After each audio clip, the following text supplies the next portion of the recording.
Good morning, Kuhner country.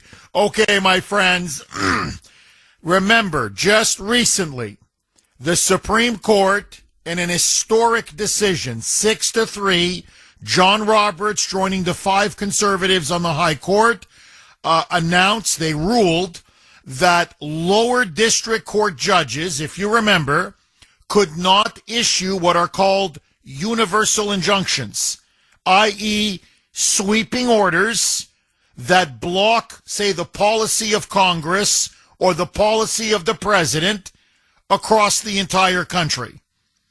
That they said those days are now over because according to the High Court, and they're completely right, the Supreme Court was right, these lower court district judges do not have the, quote, congressional, legal, or statutory authority to do so. In other words, you don't have the right to do it. You never did. So you can't issue from your little bench in your little district an order blocking, or in this case what they call an injunction, preventing a policy that affects the entire country. You're overstepping your lane. You're usurping authority that you do not have. Well, I guess the Supreme Court can go pound sand. Because in New Hampshire, listen now to this. This broke yesterday. U.S. District Court Judge Joseph LaPlante of New Hampshire announced, guess what? He's issuing a preliminary injunction against President Trump's executive order. Remember, it was one of the first orders he signed that would end birthright citizenship for illegal aliens.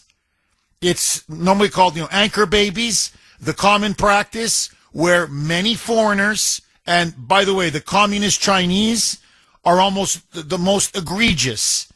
They will fly to a airport, say in Seattle or in Florida or in California, with a 9-month-old pregnant wife or girlfriend. Literally, they just fly in, have the baby in an American hospital, plop, out comes the baby, boom, the baby gets automatic citizenship. The parents then, by extension, they're anchored now to the United States. They can either stay or take the baby back with them, and the baby, whenever the baby grows up, is an American citizen, and they can do whatever they want. Illegals do it all the time. They come in illegally, usually through the southern border, plop, have a baby, suddenly the baby's an American citizen, and the parents, by extension, can't be kicked out. They're anchored to the country, and the baby's entitled to welfare benefits, which, of course, the parents then use for themselves. It's been a scam that's been going on now for decades and decades and decades. And what Trump rightly said when he issued his executive order is that this is a scam. They're hijacking, this is the left's policy. The radical left has been pushing this interpretation of the 14th Amendment, in which they have hijacked the 14th Amendment to essentially allow anybody, if they just arrive on American soil, bang, have a baby, suddenly the baby's an American. This is a clear abuse of the 14th Amendment, which was intended for former black slaves. It was literally written right after the Civil War. So former slaves, the former children of slaves, they were then to be given citizenship, obviously, because they were deprived of that while they were slaves in the old Confederate South.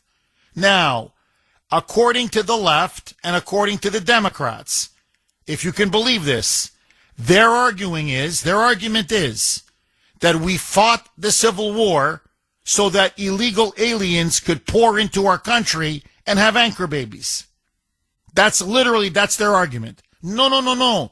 The 14th Amendment, no, this Gettysburg and Vicksburg and the burning of Atlanta and 600,000 American dead on both sides. No. That wasn't over the issue of slavery. No. That was over whether illegals could come and have a baby on American soil, and suddenly the baby becomes an American immediately, on the spot. No other country in the world has this insane interpretation of citizenship or of sovereignty. Okay? Because it is insane. Trump now issued an executive order. He knew it was going to be challenged. He knew eventually the Supreme Court would have to rule. But rather than letting the Supreme Court rule, you now have lower court district judges in open defiance now of the Supreme Court's recent ruling on injunctions. And this clown, Joseph LaPlante, who, by the way, is a Bushie, appointed by George W. Bush, open borders globalist. Remember, it was George Bush that wanted mass amnesty. It was George Bush that wanted open borders before Obama and Biden took it to an insane level. And so LaPlante now announced he's issuing a preliminary injunction blocking Trump's executive order, as I said, ending birthright citizenship for all illegal aliens and the children born of illegal aliens. Now, he now says that this injunction of his, applies to the entire country. So Trump's executive order, he says, is now nullified everywhere in the United States. And the way they're getting around it, this is now the trick. The ACLU filed this lawsuit on behalf of illegals literally hours after the Supreme Court's ruling against these lower court judges issuing these injunctions. And they were funded and backed by George Soros, Alex Soros, and the Open Society Foundation. So this is ACLU, Soros, big money all the way. Within hours, they then said, okay, we're not just going to file this now as a complaint. We're going to file this now as a quote-unquote class. In other words, a class action lawsuit. And what's this discriminated against class? You guessed it. The babies of illegal aliens. So, according to them, they then issued this class action lawsuit saying they're representing any babies, all babies, whose citizenship status would be threatened by the implementation of Trump's executive order, his directive. And so LaPlante said, yeah, I'm granting you. You're now a class. He just invented a class. Literally, a class of people or a class of litigants. And he said, yeah, boom, yep, okay, you got it. So he's now speaking on behalf of all the babies of illegals. And he says now, in his order, that by denying them automatic citizenship, this would do, quote-unquote, irreparable harm. I'm quoting now from his decision. And he said, getting American citizenship is the greatest privilege that exists in the world. By taking that away from these children or babies of illegal aliens, this is now doing irreparable harm, and that this interest outweighs that of anything the Trump administration could come up with. So in other words, he is openly defying the Supreme Court. He's basically telling the Supreme Court, yeah, I don't care about your recent ruling. I don't care if it's 6-3, 7-2, 8-1, 9-0. It doesn't matter. Here's the middle finger. Open borders now. Open borders forever. Anchor babies now. Anchor babies forever. So now the question is, what should come next? Now, let me state this very clearly. This is a rogue judge. This is an out-of-control judge. And it's very clear that this is an insurrection by the judicial branch or elements of the judicial branch, which now not only refuse to respect the election of 2024 and are openly defying the will of the voters, but now are in open defiance of the Supreme Court itself. And so the question now is, What will Trump do? What will Bondi do? What will the Department of Justice do? And what will John Roberts do? He's got a crisis on his hand. He's got a big issue now on his hands. They just came out with one of the most historic rulings in the history of the Supreme Court. What was it? A week ago? 10 days ago? Saying that these lower court district judges cannot be issuing these kind of universal injunctions. And now it's already being violated and defied, and the ink is not even dry on their ruling. This Judge LaPlante is an absolute joke. An absolute joke. If I'm Trump, ignore him. It's time to start ignoring these rogue judges and take this, fast track it to the Supreme Court.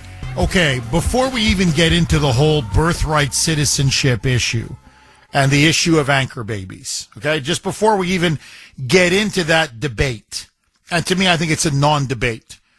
I think it's very clear, if you know anything about American history, the American Civil War, the history of the 13th Amendment, the 14th Amendment, there's no way that this thing was intended for illegal aliens or for birth tourism, as it's called, where people just come, literally, fly in, have a baby, fly back, and the baby's now an automatic American citizen, okay? I think there's no question. But let's just, as I like to say, let that go, okay? Just let it go. The issue is not even that. The issue now is judicial tyranny. It is about men and women in black robes who think now that just because they wear a black robe, that they can put themselves above the voters, above the electorate. The left keeps going on about a threat to democracy, that they can be above our democracy, our republic, our Constitution, the President of the United States, and now even the Supreme Court. That's the issue. This is judicial fascism. This is judicial oligarchy. These are self-anointed judges who now think because they wear a black robe, and we're not even talking about a Supreme Court run wild. We're talking about low-level judges like this guy Joseph LaPlante out of New Hampshire. Okay? No one ever heard of this loser.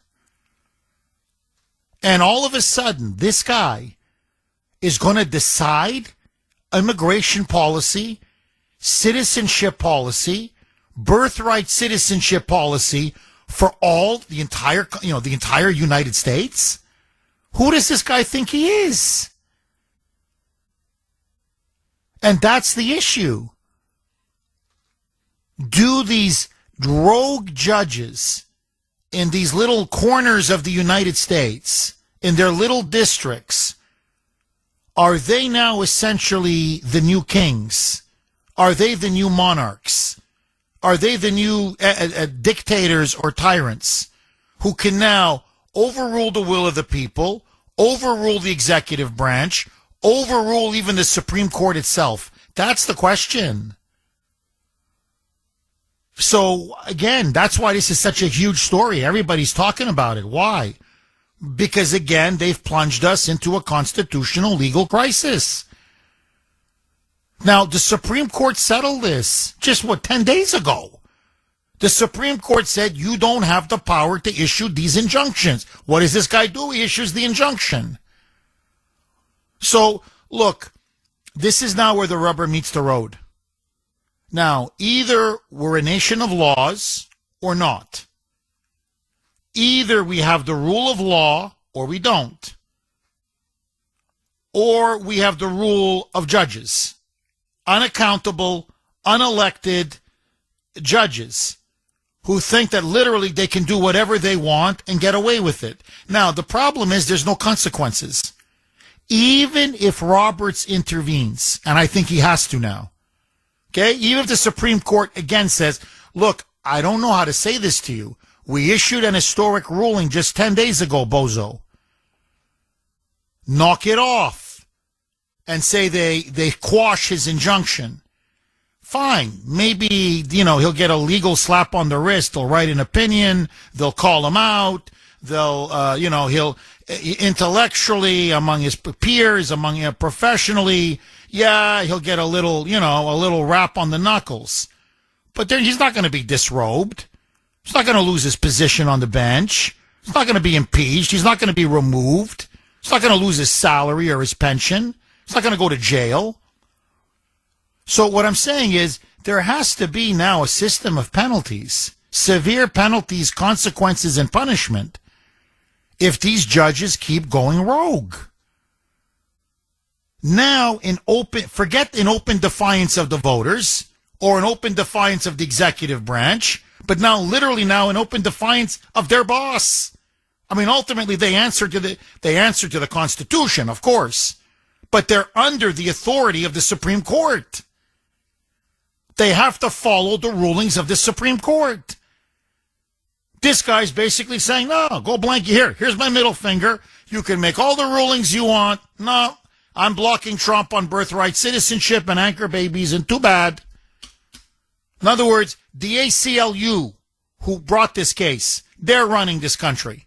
George Soros and Alex Soros and the Open Society Foundation, they funded this completely. They're running this country. So they go judge shopping. That's what they do all the time. And even in the wake of this Supreme Court decision, they're like, okay, well, which judge? Oh, we got a really good Bushy here. Oh, real big open borders guy. Let's go in front of him. He'll rule our way, baby. And it just ties up Trump again. Prevents him from being able to implement his agenda.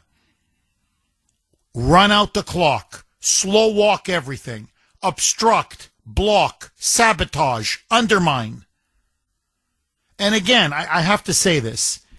One of the most disgusting and frankly treasonous organizations in the United States.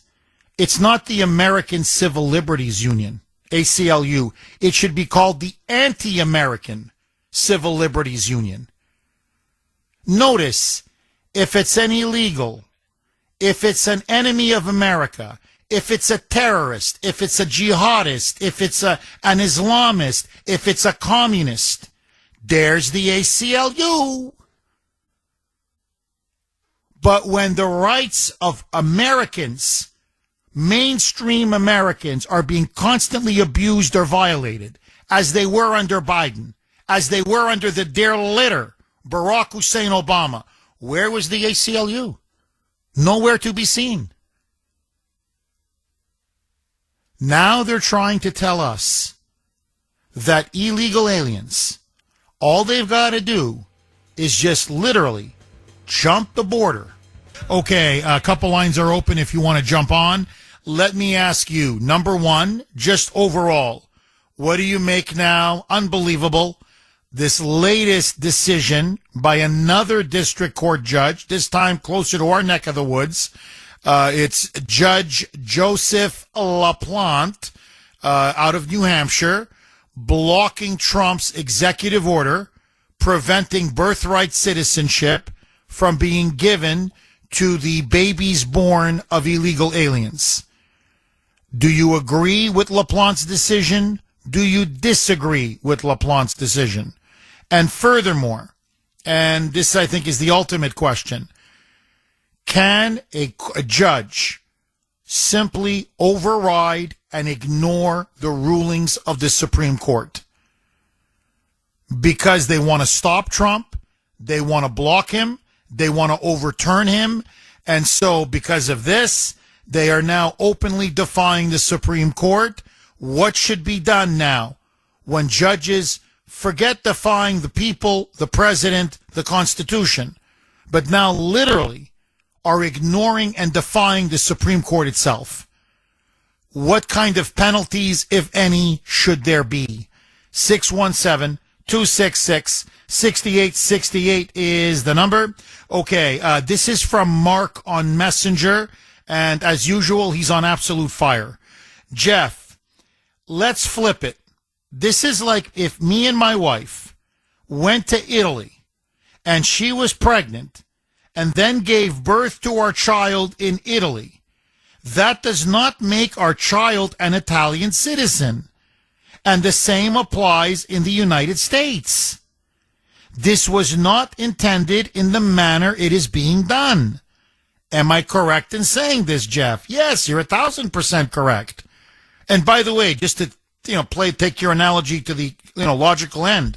Say you and your wife, and you can pick any country.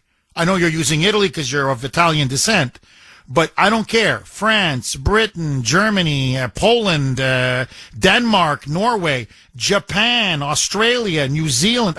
Take your pick, okay? Just take your pick. You and your pregnant wife go to any of those places, and the baby is born there for whatever reason. Early, it came a little bit earlier, or whatever. You mistimed it, whatever. The baby comes out. The baby is not an automatic citizen of any of those countries. And if you insisted that the baby, is, they would laugh in your face. They'd say, no, your baby's a citizen of the United States. Take your baby back to America. Never mind, it's a citizen of, say, Italy, and now this child is entitled to unlimited welfare benefits. Like, starting from, 1 minute old.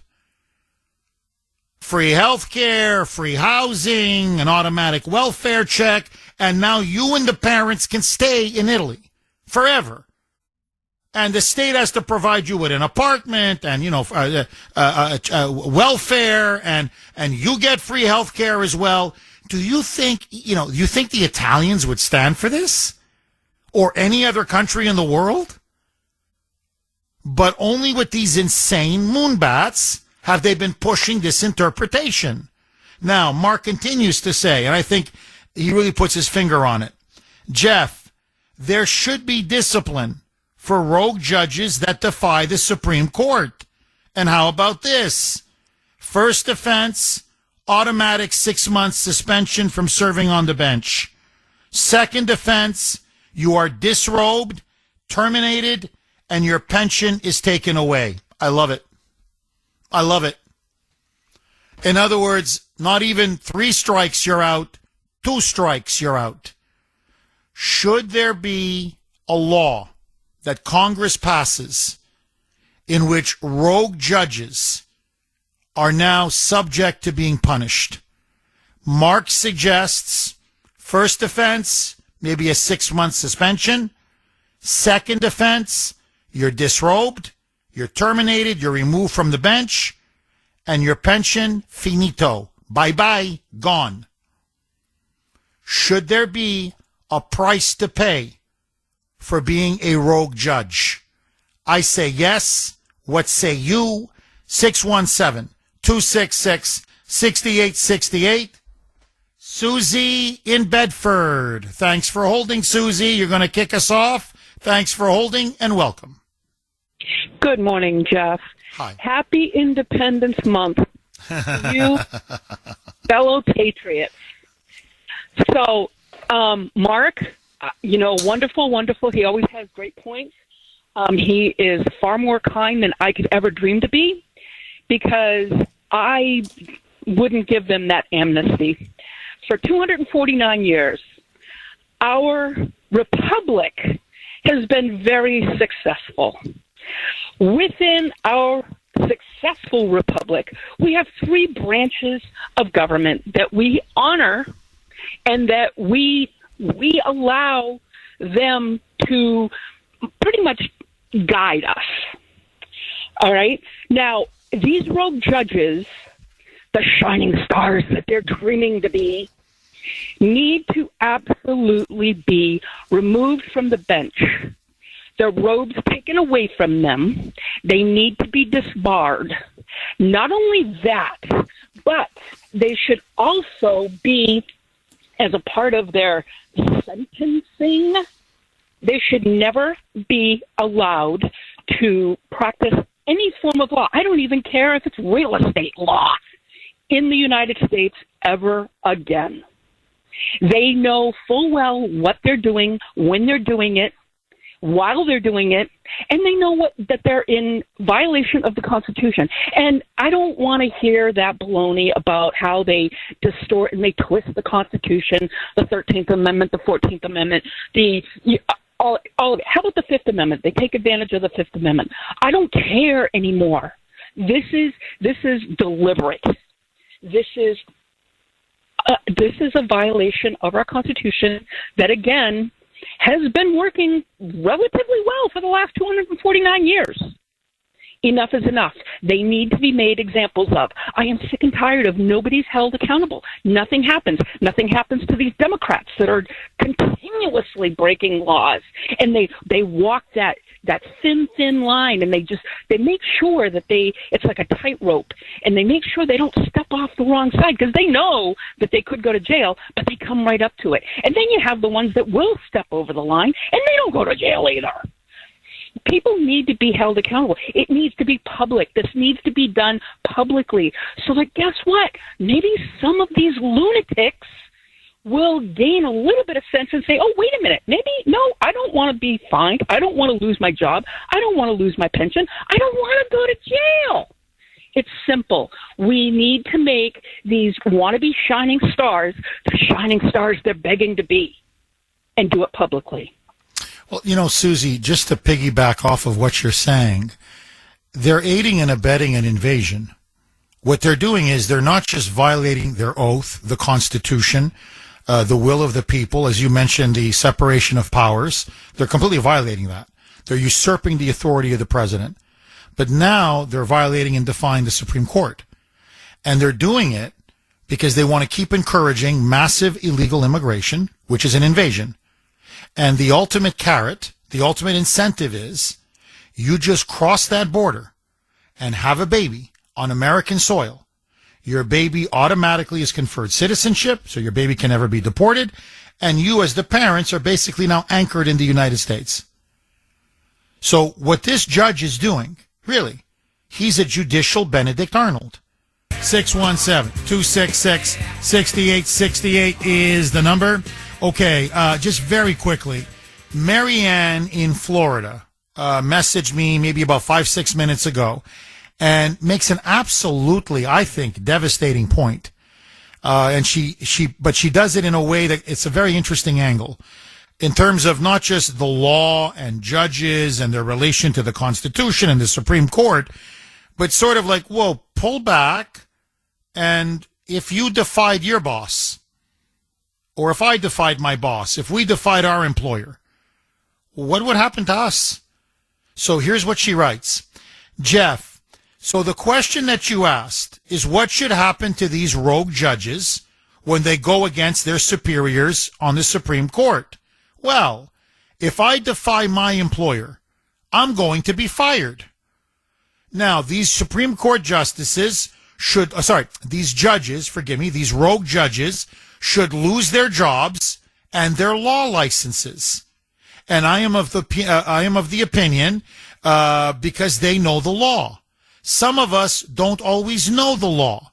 Those of us that are not in government employment may not have complete knowledge of everything, while employers can change things at a whim. But these judges, they know the law. They know what has been ruled on. One and done. They are openly defying their higher-ups, but I'm old school, and I'm tired of being told I have to tolerate. Just me. Well, it's not just you. There's a lot of you, Marianne. Trust me. 617-266-6868. But she makes it's the truth. What you just said is, it's the unvarnished, unadulterated truth. But she makes a brilliant point. Why are these judges immune from any kind of consequences of their actions? You defy authority. If you defy your superiors in any work, I don't care where you work, especially your employer, you're gone. Maybe first time you get a severe warning or whatever. Second time, you're gone. You're gone. You're fired. She's right. So how come these judges, what are they? Seriously, what are they, God? So now they can even defy the openly, black letter law, defy the Supreme Court. And I'm not talking about some narrow, obscure decision where like, oh, really? They ruled on that? Okay, maybe then the judge has to be reminded. This is one of the most historic, prominent, discussed rulings in a generation. It was the greatest Supreme Court victory of Trump's presidency so far. It was wall-to-wall media coverage. Everybody talked about it for days. The Supreme Court put these district court judges in their place. And they were told specifically, your job is to interpret and follow the law. It's not to make law. You're not the legislative branch. You're not the executive branch. You can't issue nationwide injunctions and block policy. You can't do that. So, of course, they knew the law. They knew clearly this judge knows clearly what he's doing. He's openly thumbing his nose, not just at the executive, not just at the voters, not just at the Constitution, but now at the Supreme Court. So, again, what is Roberts going to do? He's the Chief Justice. You got to police the courts. Police the freaking courts. Agree, disagree, 617-266-6868. Okay, let me ask you. It is the Kuhner Country poll question of the day, sponsored by Mario's. Mario's Quality Roofing, Siding, and Windows. What should happen to judges who defy the Supreme Court? Like this guy, Joseph LaPlante, out of New Hampshire, this district court judge. What should happen to judges who defy the Supreme Court? A, removal from the bench. B, disbarment. So they don't just lose their job. They lose their ability to ever practice law again. They're disbarred. In other words, it's a career ender. C, both. So let me give you the choices one more time. What should happen to judges who defy the Supreme Court? A, removal from the bench. B, disbarment. C, both. I'll be honest, if I'm voting in this poll, I'm going C. I'm like, yeah, well, removal from the bench, that's a nice start. Disbarment, I like it, but I like both better. But that's me. I'm a C guy, but I want to hear from you. A, B, or C. You can vote on our webpage, wrko.com/Kuhner, wrko.com/Kuhner, KUHN is in national ER, and you can always vote on X. My handle there, all one word, at the Kuhner Report, KUHN is in national ER. Lines are loaded. Sal in Worcester. Thanks for holding, Sal, and welcome. Morning, Jeff. How you doing today? Good, good. How are you, Sal? Yep, I'm not bad. I'm going to work. Because it's all common sense. I mean, like, these guys think we're dumb, like we're not educated in this. But let me get to the topic real quick. I believe that the Trump administration, I mean, he surrounded himself by very, very educated, successful, and intelligent people. And so on November 5th, it was a unequivocal message that we sent. Donald J. Trump, our president, has a mandate. That's a fact. It's unequivocal, and it cannot be debated. If I got a debate with someone about the mandate, I'm done talking, because I'm not going to talk to someone that does not understand that. So what they thought was, okay, look, they can't stop us legislatively because we got majority in the Senate, the House, White House. So what they're going to do is they're going to use the judicial system by judge shopping, and they did. So what we're going to do to fight that is that we're going to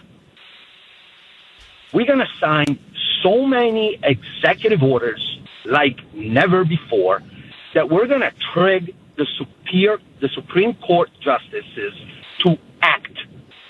And that the latest one was the Birthright citizenship, which they're going to deliberate on in October. So now the Supreme Court came in and told the lower court, federal district court, hey, listen, national junction are not, if you're going to rule on a national junction, it cannot be a national junction. The party has to be in front of you. And they also stopped the temporary restraining orders, which are even worse because now a temporary is very broad and you can't appeal that. So now what they're doing with this is you have to welcome this rogue judges because what's going to happen next is that now they're triggering again the Supreme Court to take steps again against the dissent of some lower judge who thinks they can legislate, like you clearly stated before. So this is not even political. This is like treasonous. Like these people want to destroy. If you heard J.D. Vance's speech, the latest one, it's one of the most beautiful speeches you can ever hear. And so I was Googling, I was just like, how do you destroy United States? So there's really 4 points, and I'm quoting. Social and cultural fragmentation.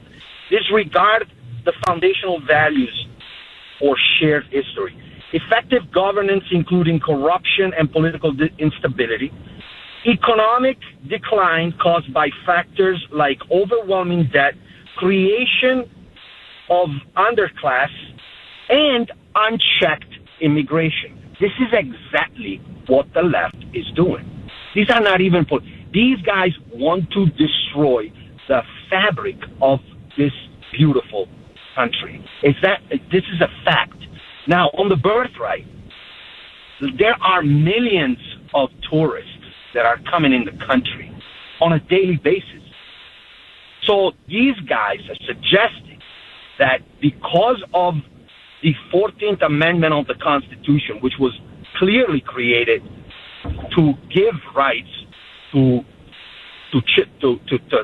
children. Former slaves. Yeah, you're right. The former slaves. I mean, what do you go to Africa, you grab these people, you force them to come here, then slavery ends. What are you going to do? Of course it's the least things you can do. Give them birthrights. That's obvious. But this isn't slavery. Meaning this is not then. We're here now. In 2025, you got millions of tourists that are coming in. It's just these people are suggesting that if you give birth in the country, all of a sudden it's unsustainable because everyone I would suggest that if you're pregnant and you show up with a big belly at the airport, I won't let you in. I'm not. Sal, I got to say, this is a brilliant call. Sal, I'm telling you, this is a brilliant call. And you're right. Look, you're completely right. Just everybody, just stand back objectively, okay? Sal really, in a very simple, effective way, really laid it out brilliantly. Think about this. What the left is suggesting, what this judge is suggesting, what the liberals, the Dems, what the media, what everybody's suggesting is, he's right. Millions of tourists come to the United States every single year. Every single year. So, if everyone came and they were pregnant, every single one of them would have their children become American citizens, and they'd have the right to stay, and with them their parents, and we'd have to take care of them? It's insane. He says it's unsustainable. Yes, but it's insane. It's just literally insane. So think about it. All across Europe, all across Africa, all across Asia, all across Latin America, if you got half a brain, really, you said, honey, I'm going to knock you up. You're going to get pregnant. And at about, 8.5 months, 8 months, 3 weeks, as he put it, with your big belly, we're getting on a plane and we're going to the good old US of A. And by the way, hospital, when they come and they get treatment, when they get to deliver their baby, it's free.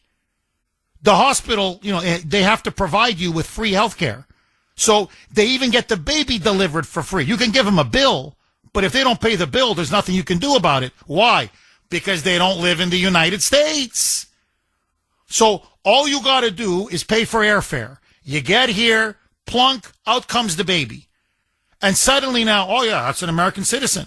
And of course, the parents are anchored. An American baby is not going to have the parents taken away from the baby. So if everybody around the world actually understood our law, and many do, but many thankfully don't, they would say, well, this is it. This is your free pass. This is it. This is amnesty for the entire world. All we got to do is get my girlfriend or my wife pregnant. That's it. So if, eventually it is going to destroy our country. Or, as Sal said, you can't take tourists. Or you can't take tourists who are pregnant. Like it's going to be, oh, no, I'm sorry. Whoa, I'm looking, no, that tummy's a little bit too big. I'm sorry, go back. And then, of course, what do you think the left would say then? Discrimination against pregnant people. Birthing people, as they call them now. So, he's completely right. But again, you have to ask yourself, why? Why would you push something that no other country has, that if you implement logically, consistently, would bankrupt and really ultimately destroy this country? Why? Why would you do that? Because in the end, he's right. They want to bring America down. That's what they want to do. They want to fundamentally transform this country, and they want to wreck it. And that's why we have to secure our borders, secure our laws, and secure our sovereignty. Birthright citizenship is a myth. It was intended for the former slaves of the Civil War. And everybody with half a brain knows it. Sal, dynamite call. 617-266-6868 is the number. Lou in Rhode Island. Thanks for holding, Lou, and welcome. Yeah, good morning, Jeff. Hi, Sal was absolutely right. It's something I brought up to you last week, when we were talking about whatever the topic was last week, I think, is that the Democrats, basically, your body has an immune system. And they're trying to break down the immune system of the United States of America. And for years and years and years, this goes way back to Roosevelt. They just trying to make America a communist country. You have these groups like the ACLU, the Lawyers Guild, and all these other ones. And they've just been slowly trying to use a legal system or any means possible, actually. And if you look at what's been going on lately around the country, look at all the attacks on ICE too.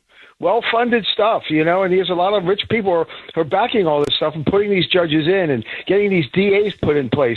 So it's a long, well-funded process that's been used by the Democrats to just try to tear down this country and make it like a communist country. Even you have Mayor Wu in Boston. Remember, like last year or something, he said everybody has a right to come to the country. Everybody has a right to come in. And the funny thing is that I've used to watch these hearings, the judicial hearings where they're nominating, where Biden, the auto pen, nominated these judges, and you'd see Senator Hawley and Kennedy, and you would see Senator Cruz question these people on their radical past. And some of these people are really, really wackos too.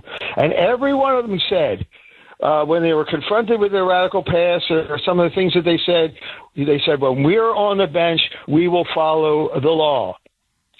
The law for them is the Supreme Court. They have to follow the law. They have to follow what the Supreme Court says. And in other words, they're essentially in contempt of the Supreme Court by ruling the way they're ruling. And you're right, there should be some kind of penalty for that.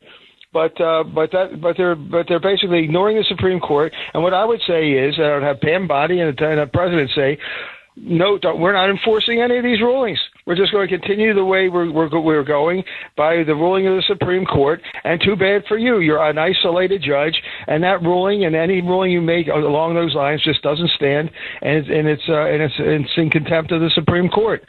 And that would be it. And then they, of course, put a challenge in to Roberts, but just go by that. And then just say we're not enforcing it. We're not enforcing anything that comes out of this court. That's it. What do you think? Well, Lou, look, in theory, you're completely right. The reality is, this is why everybody's so upset, is that, no, there's a nationwide injunction, and now the Bondi DOJ is up in arms, and now they're going to appeal this. So you see, they're giving him legitimacy. They're giving this Judge LaPlante legitimacy, and they're going to appeal.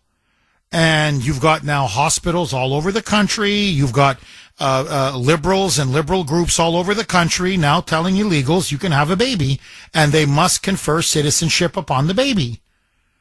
So, in theory, you're completely right. The problem is you're not getting anything from Pam Bondi. Again, you're not getting anything from the DOJ. They fall for it every single time. They take the bait. They're not ignoring. They appeal. And so basically saying, well, it stands. It has to stand until another judge above them overturns them, or the Supreme Court does. Now, and Lou, I want to get back to something that you said earlier, because I think you're absolutely, completely correct. We have a crisis. I can't tell you, growing up, how many times I read this from conservative justices, not just, in appellate courts, in district courts, all over and over again, who often said, for example, remember Roe v. Wade, okay, which got overturned by Dobbs, but Roe v. Wade, I never thought in my lifetime, honestly, I would ever see Roe v. Wade overturned. And Trump did it. God bless him, okay? But the point is, I can't tell you how many judges said, look, I disagree with Roe v. Wade. But they would say this, but my hands are tied. The Supreme Court has ruled. Until the Supreme Court, overturns Roe v. Wade, and until they, in other words, reverse their own ruling, their own decision. Look, I'm sympathetic to you. They would say this to plaintiffs all the time. To states or whatever. I'm sympathetic to you, but my hands are tied. I have to follow the law. And the Supreme Court, unfortunately, has spoken. There's nothing else I can do about it. So, this is how the game is played in America. This is what it means to be in a constitutional republic. You can't usurp authority. You have to follow the law. In other words, you have to abide by the rules. Now, once you stop abiding by the rules and the laws, and you start making it up as you go along, which is what the left is doing, well, then the republic is finished. Then the Constitution can't stand. So, that's why this is, a lot of people will call, email me or whatever and say, oh, how dare you show contempt for these judges. I'm like, you have no idea what you're talking about. This is not about a disagreement with the judge. This is about literally whether we're going to have a constitutional republic or not. You can survive one rogue judge, you can survive two rogue judges, but now you've got dozens and dozens and dozens of rogue judges, and you're right. This is coordinated, this is funded, this is organized. They're trying to stop and undermine Trump at every turn. So what they're now telling the Supreme Court is, your ruling means nothing. So what means something? Well, me. So what? You're the king? Who elected you? Who made you king? So that's why I keep saying this over and over. We need a more aggressive attorney general. I'm sorry. I don't need doorknob Pam Bondi. I need an aggressive attorney general who will stand up for the Constitution, stand up for the rule of law, and stand up for what's right. And I'm telling you, until we get that, they're going to continue to roll us. Now, hopefully, they're going to fast track this to the Supreme Court, and fingers crossed, the Supreme Court's going to smack them down again. But, do we have to keep doing this over and over and over? Like, how many times do they have to rule? Lou, as always, thank you for that call. 617-266-6868 is the number. Vince in Long Island. Thanks for holding, Vince. and welcome. How you doing, Jeff? Very good. Nice to hear from you again, Vince. You too. Happy belated 4th, and hope everything is doing well with the family and yourself. Thank you. All the best to you and your family, Vince. Thanks. I wanted to just comment. This is complete insanity. Like you said with Pam Bondi, I mean, she's a real disappointment. Why must they follow rogue judges' rules? Why not just ignore them and let them take it up to the next level? Why is it always that they're playing on the defense? If something is insane and unconstitutional, why not just ignore it? Vince, please hang on. I want you to finish your thought. I'm up against a break. Okay, let's go right back to Vince in Long Island, New York. Vince, you are absolutely killing it just before we got to the break. Please pick up where you left off. You were saying, look, it's time for Bondi to get much tougher, start ignoring these insane rulings. Otherwise, we're always on defense. Please pick up where you left off. Above the law, they tell us, except these radical left-wing judges in robes. You have some local judges, some of these radicals, that are basically being overturned about 90% of the time in some districts. I mean, these are complete jokes of judiciaries. Why even bother having a so-called judge? Why not just have the local hoodlum arbitrator? It's insanity. I mean, the Supreme Court has to set some boundaries of how laws must be followed, implemented, and ruled on. Otherwise, all you have is a bunch of fiefdoms. And next thing we're going to have is basically gang warfare and territorial disputes. I mean, it's complete insanity what's happening. And the other thing that kills me is they always claim these illegals are paying taxes. The taxes they're talking about basically are sales tax. That's what they're paying. That's the only tax they can't get away without paying. But they're getting back at least 100 times back in social services and child care credits and free schooling and free everything for every dollar they're paying in so-called sales tax. It's complete insanity. And then I was reading on this. Apparently, Canada has birthright citizenship too. I think it's Canada and the United States, right, are the only two countries that do this. Correct, Vince? Yeah, I don't know about any other countries, but I believe there's been like 7 million invaders in Canada. They don't have a country anymore. Out of 40 million people, 7 million invaders. And no wonder they have no money for defense because they have to spend everything on social services, a bankrupt healthcare system.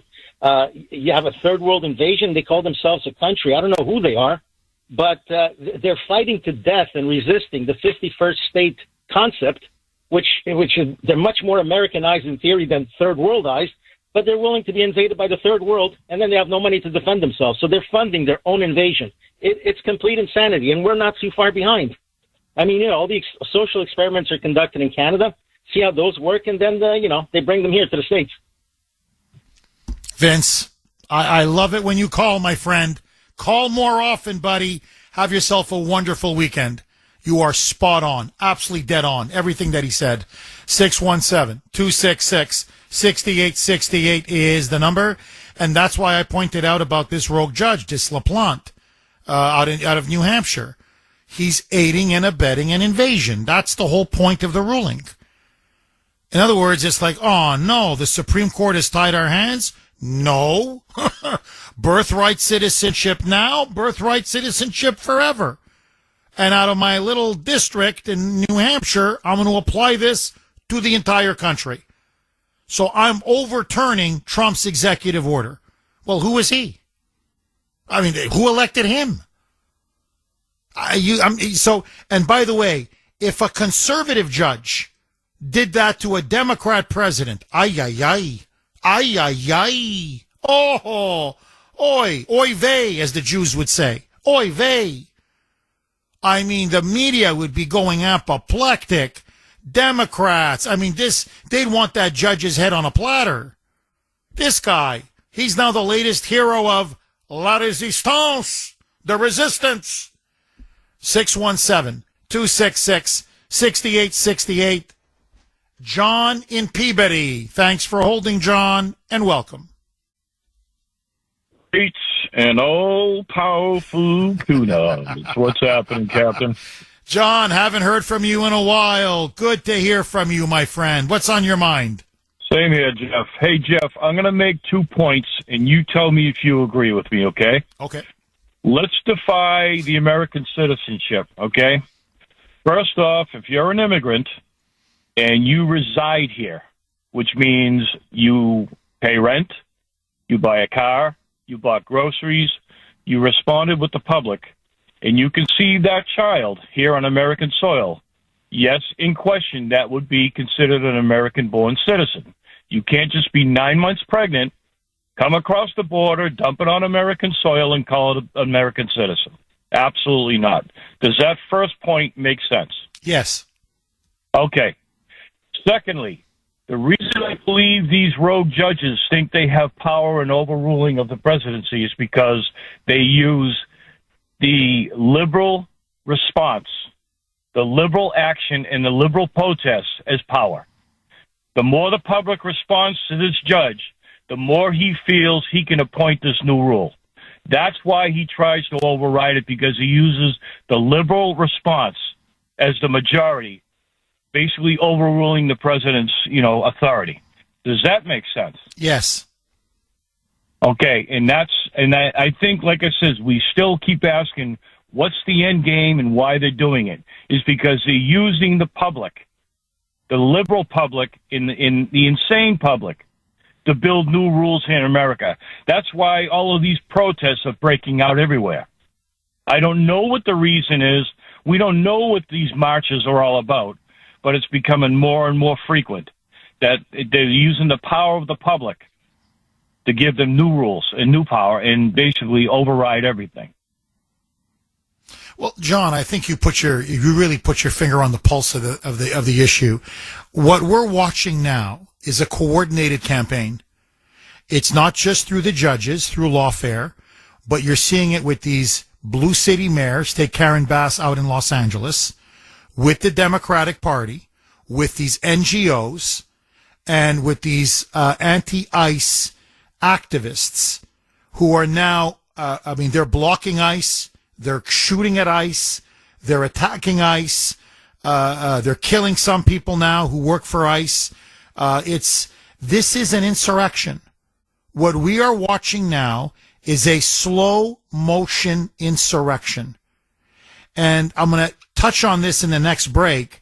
It is very similar now to the Russia collusion hoax. They tried to frame Trump as an agent of Russia in his first term.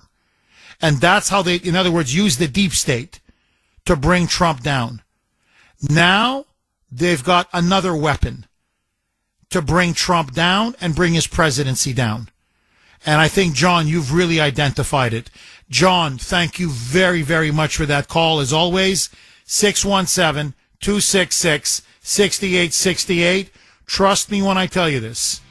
You're going to want to listen to the next segment. 617-266-6868 is the number. Okay, so for those of you that listened to yesterday's show, I made the point when we're talking about Brennan and Comey and whether they'll be actually go to jail and be arrested, that what the left did, what the Democrats did in Trump's first term, was they essentially used the deep state. That was their plan. That was the core of their plan to overturn, sabotage, and paralyze Trump's presidency, framing him as an agent of Russia, and then doing everything possible to smear him, to tie him up in investigations. And then, of course, they brought in Mueller and everything that happened on that score, and then they impeached him. So the deep state was there as part of a CIA attempted coup to overthrow Trump and to, at a minimum, block and undermine his presidency. Fast forward now to his second term. What is the Democrat strategy now? To fundamentally, again, overturn the election and drive Trump from office, or at a minimum, to paralyze, sabotage, and undermine, subvert his presidency. It is now very clear. They are going all in on an insurrection. And remember, they keep using words and terms, and what they accuse their enemies is what they are guilty of. And so what we are now watching in real time is not just judges engaging in open defiance and open insurrection. But you're seeing it now with mayors, with governors, blue state mayors, and with these radicalized anti-ICE activists and terrorists and protesters. And you're seeing it now unfold. It's getting worse and worse and worse by the day. It's not getting better. It's getting worse. Now, I want to back up literally just for 1 minute. And this is going to come out of the blue. You're going to say, Jeff, what the hell does Mamdani up in New York have to do with what is happening in terms of the bigger picture of the Democrats sabotaging Trump? If you look at what's happening in New York, they are unloading now on Zoran Mamdani. Wall Street says he's way too radical. You got many now, even in the New York media, saying this guy will destroy New York. He's a communist. He's a socialist. He is going to drive investment, people, taxes, wealth out of New York City. And yet he still remains sky high in the polls. It doesn't matter how much of his radical past is being uncovered. It's not touching his ratings. In other words, you can yak all day long. You can attack him all day long. You can expose, unmask him all day long. It's not putting a dent in his momentum and his drive towards becoming the next mayor of New York. Why? Because under Biden, and honestly, I even underestimated it. Let me be, like I'm in the confessional. Let me be brutally honest. I knew 15 to 20 million illegals poured in, of course. And I knew they were being resettled around the country. But I had no idea that so many of these illegals, millions of them, were pouring into New York at the numbers they did. And of course, Eric Adams declared an open sanctuary city, which made it even worse. The point being, there are now, New York in the last 5 years, especially, has been transformed into effectively a third world city. It has been inundated with third world immigration. It is now inundated with illegal aliens. To the point now that New York is becoming a Muslim city. On the ground, I'm not talking about who they're going to vote for. On the ground, New York is starting to resemble London, Paris, Berlin, many other cities in Europe. Now, these third world immigrants and illegals, you think they care what the New York Daily News says? Or what Channel 7 says up in New York? Or what the Wall Street Journal says? Or even what the New York Times says? They don't care. Drive out wealth, investment, people who pay taxes, they don't care. Because all they want is they want their welfare check. They want the rent freeze. They want to have free child care. They want to get the free bus fare, the free subway fare. They want to have government-owned grocery stores because they think it's going to be free food. That's what they care about. They don't care about anything else. And they also love the fact that Mamdani said he's now going to turn City Hall into a Muslim City Hall. So the point being is, you can argue, you can expose till the cows come home. Demographically, New York has been transformed. And demography is destiny. Now, what does this have to do with Trump? Everything that Trump is doing, and I agree with it practically 99%. The tax cuts, drill baby drill, bombing those Iran nuclear sites. I can go on and on. That's today. Tomorrow, you can raise taxes. You can let Iran get the bomb again. You can do a la Biden and put in the Green New Deal and declare a war on fossil fuels. What I'm saying is the most important part of Trump's agenda, the one that's the most lasting and consequential, is him reversing Biden's border invasion. Remember, the left's plan under Biden was open up the borders, flood the country with illegals, and after a while, they stay. They stay, they vote, they collect welfare, and you have literally implemented the Great Replacement. What is the one thing Trump is desperately trying to do? What is the one thing they are fighting him tooth and nail? It's practically now open war. The mass deportations, ICE. Because if he succeeds in deporting the 20 million illegals that Biden brought in, the left cannot create basically they can't make Mamdani national. They can't create a radical, communist, socialist one-party state. They want what happened in New York and what happened in LA and happened in California. They want to make it national. They want to make a Zoran Mamdani president of the United States. You need the 20 million illegals to do it. You get rid of these illegals, then suddenly it's a very different America. That's why they have now decided to openly incite violence against ICE. This is now their insurrection 2.0. And so, this is now what we're watching in front of our eyes. Mayor Karen Bass of Los Angeles is now suing the federal government, saying that the ICE raids in Los Angeles, which is a sanctuary city, must stop.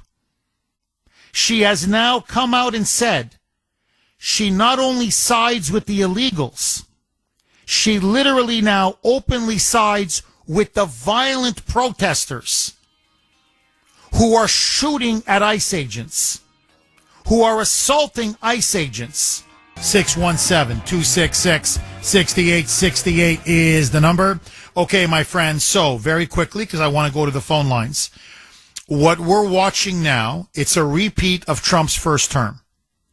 Except instead of using the deep state to frame Trump as a so-called agent of Russia, Russia, he colluded with Russia, he's in the pocket of Vladimir Putin, and then using the media to propagandize the population, to manipulate them, to deceive them into believing this, and really inciting them to turn on Trump. The media now is doing the Democrats' insurrection, but they're doing it now by demonizing ICE and the deportations of all of these criminal illegal aliens. So what you now have is you've got not just these rogue judges who are aiding and abetting this invasion. And there's no question now. They're doing everything they can to prevent Trump from deporting a single criminal illegal, or on birthright citizenship, or on the border. But listen now to this. This is Mayor Karen Bass of Los Angeles. Now remember about Bass. She is the Mamdani of LA. She's a female Mamdani. She was a member of the Communist Party. She was a huge admirer of Fidel Castro. In fact, she was a supporter of a kind of splinter group from the Black Panthers. The only difference between her and Mamdani is she's not a devout Muslim, he is. Okay, that's about it. But they are both hardcore communists. Listen now to her. This was a few days ago, MacArthur Park. ICE went in to arrest criminal illegal aliens. A group of anti-ICE protesters found out that ICE was in the area. They then not only blocked ICE, they began to shoot at ICE, assault ICE, throw rocks, bottles, gunshots were fired. ICE had to respond. They had to use tear gas, smoke bombs. It was absolute bedlam. Bedlam.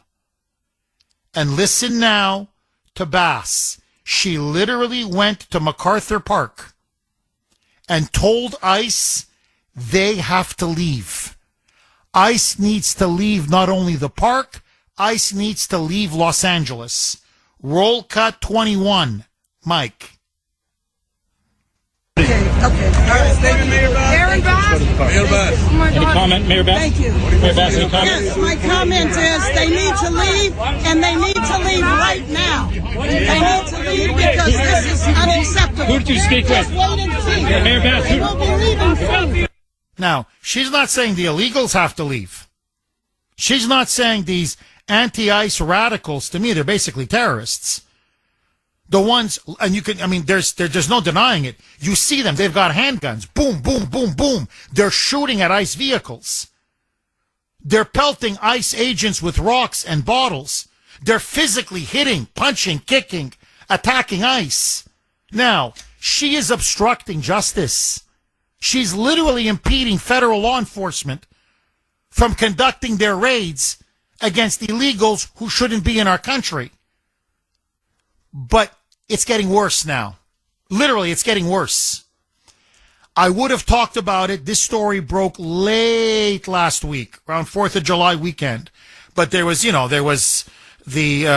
disaster in Texas, the natural disaster, the Epstein list. So, but this is a massive story. There are now planned, organized ambushes of Border Patrol and ICE agents taking part across the entire country. It is well armed. It is well funded. It is very well coordinated and very well organized. So, for example, in McAllen, Texas, over the last weekend, a group of anti-ICE militias ambushed a Border Patrol detention facility using AR-15s and tactical gear. They fired almost 100 rounds at the border facility. The ICE agents were trapped inside. Literally, it was boom, boom, boom, boom, boom, boom, boom, boom, boom. It was like a war zone. Police were called in. They had to come in. They returned fire. ICE agents returned fire. One police officer was severely wounded. They were able to take out the shooter, and who also had a lot of logistical support from others. It was part of a cell. But they said, we're lucky this wasn't a massacre. Almost simultaneously, in Alvarado, Texas, 10 anti-ICE activists were part of a militia or a terrorist cell. Again, very well funded, very well organized, very well coordinated. They had bulletproof vests. They had sophisticated walkie-talkies. They had handguns. They had AR-15s. They were armed to the teeth. Ambushed an ICE detention facility. What they did was they fired fireworks at the door of the ICE detention facility.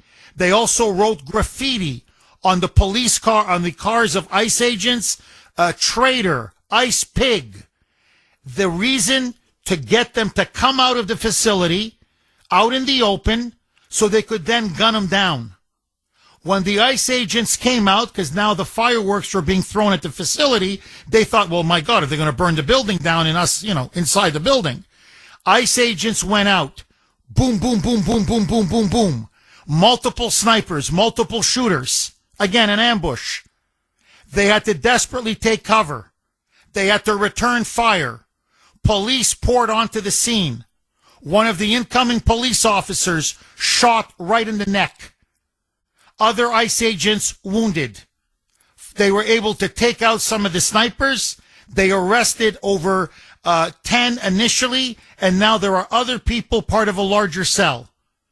Now, This also happened in Portland, Oregon, and it happened in other facilities across the country.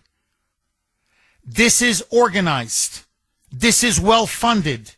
This is deliberate. And they are being completely supported by the Democratic Party. And you know how we know this? Because they refuse to condemn the shootings. They're silent on the shootings. And the reason why these shootings are taking place, after that cell, that militia was arrested in the ambush at the ICE facility in Alvarado, Texas, they found literature, tons of literature held by that group in which they called for a quote-unquote insurrection anarchy. That it's time now for a massive insurrection against the Trump regime, what they call the Trump dictatorship, and that these illegals being held in detention are quote-unquote political prisoners. Now, what's egging them on is the new line from the Democratic Party in which they are now claiming that detention facilities, I swear to you, are concentration camps. So what the Democrats are now saying, Schumer's saying it, Bass is saying it, Newsom is saying it, Healy is saying it, AOC is saying it, Bernie's saying it, they're all saying it. CNN, MSNBC, it is now an echo chamber. That Trump is disappearing, quote, non-white people, where some of them are just being shot, murdered, executed, or placed into quote-unquote concentration camps. What's a freaking concentration camp? A nice detention facility. I could play you 50 cuts. I'm going to play you one. This is Tiffany Cross, former MSNBC host. She was on This is CNN. And this is what she said about ICE. Roll cut 22, Mike. We don't know if they were looking for someone. We don't know if they arrested anybody. But clearly, whoever they were looking for, there was no one there but kids. Well, I think this is the challenge I have with even talking about this. We are normalizing a government agency disappearing people. We are normalizing, we're talking about it like it's no big deal that they are kidnapping people and transporting them to concentration camps, both domestic and foreign. That is not. I think that's kind of insulting to. I think it's Jewish insulting what they're doing. It is not insulting to Jewish. I find it insulting that you could even fix your mouth to defend this disgusting behavior. It's not a death. It doesn't matter. It's a concentration camp what they're doing, and they are disappearing people, claiming that these are people who have committed the most harsh crimes. But according to the reporting, less than 10% of these people have committed harsh crimes. So to do the victim Olympics and decide who had it worse, I can tell you, I can participate in that too. And everybody who says, "Oh, this is not the America I know," I can guarantee you, it is the America I know. So basically now that this is like the Jews in the Holocaust. And they're coming up with these bogus numbers, only 10% of them being detained or arrested actually committed violent crimes. It's a lie, but let all that go. The fact of the matter is, they're now pumping into the bloodstream, like they did with the Russia collusion hoax. Okay? Russia. Now it's concentration camps, disappearing people. ICE is the modern day Gestapo. This is Nazism. This is fascism. ICE is now going in there just shooting people, killing people, disappearing people, rounding them up and throwing them into death camps. What do you think the reaction is? What do you think it's going to be? Now it's open season on ICE. And I don't mean here or there. Now it's everywhere. It's systemic. Just yesterday, okay? Final point, because I want to go to the Kuhner's call log, caller of the week, and then I want to take calls. Just yesterday in California, okay, just north of Los Angeles, ICE made a big raid at a marijuana farm. Tons of illegals, many of them tied to the Mexican drug cartels. They were met with mass resistance. Again, somebody tipped them off. ICE is coming.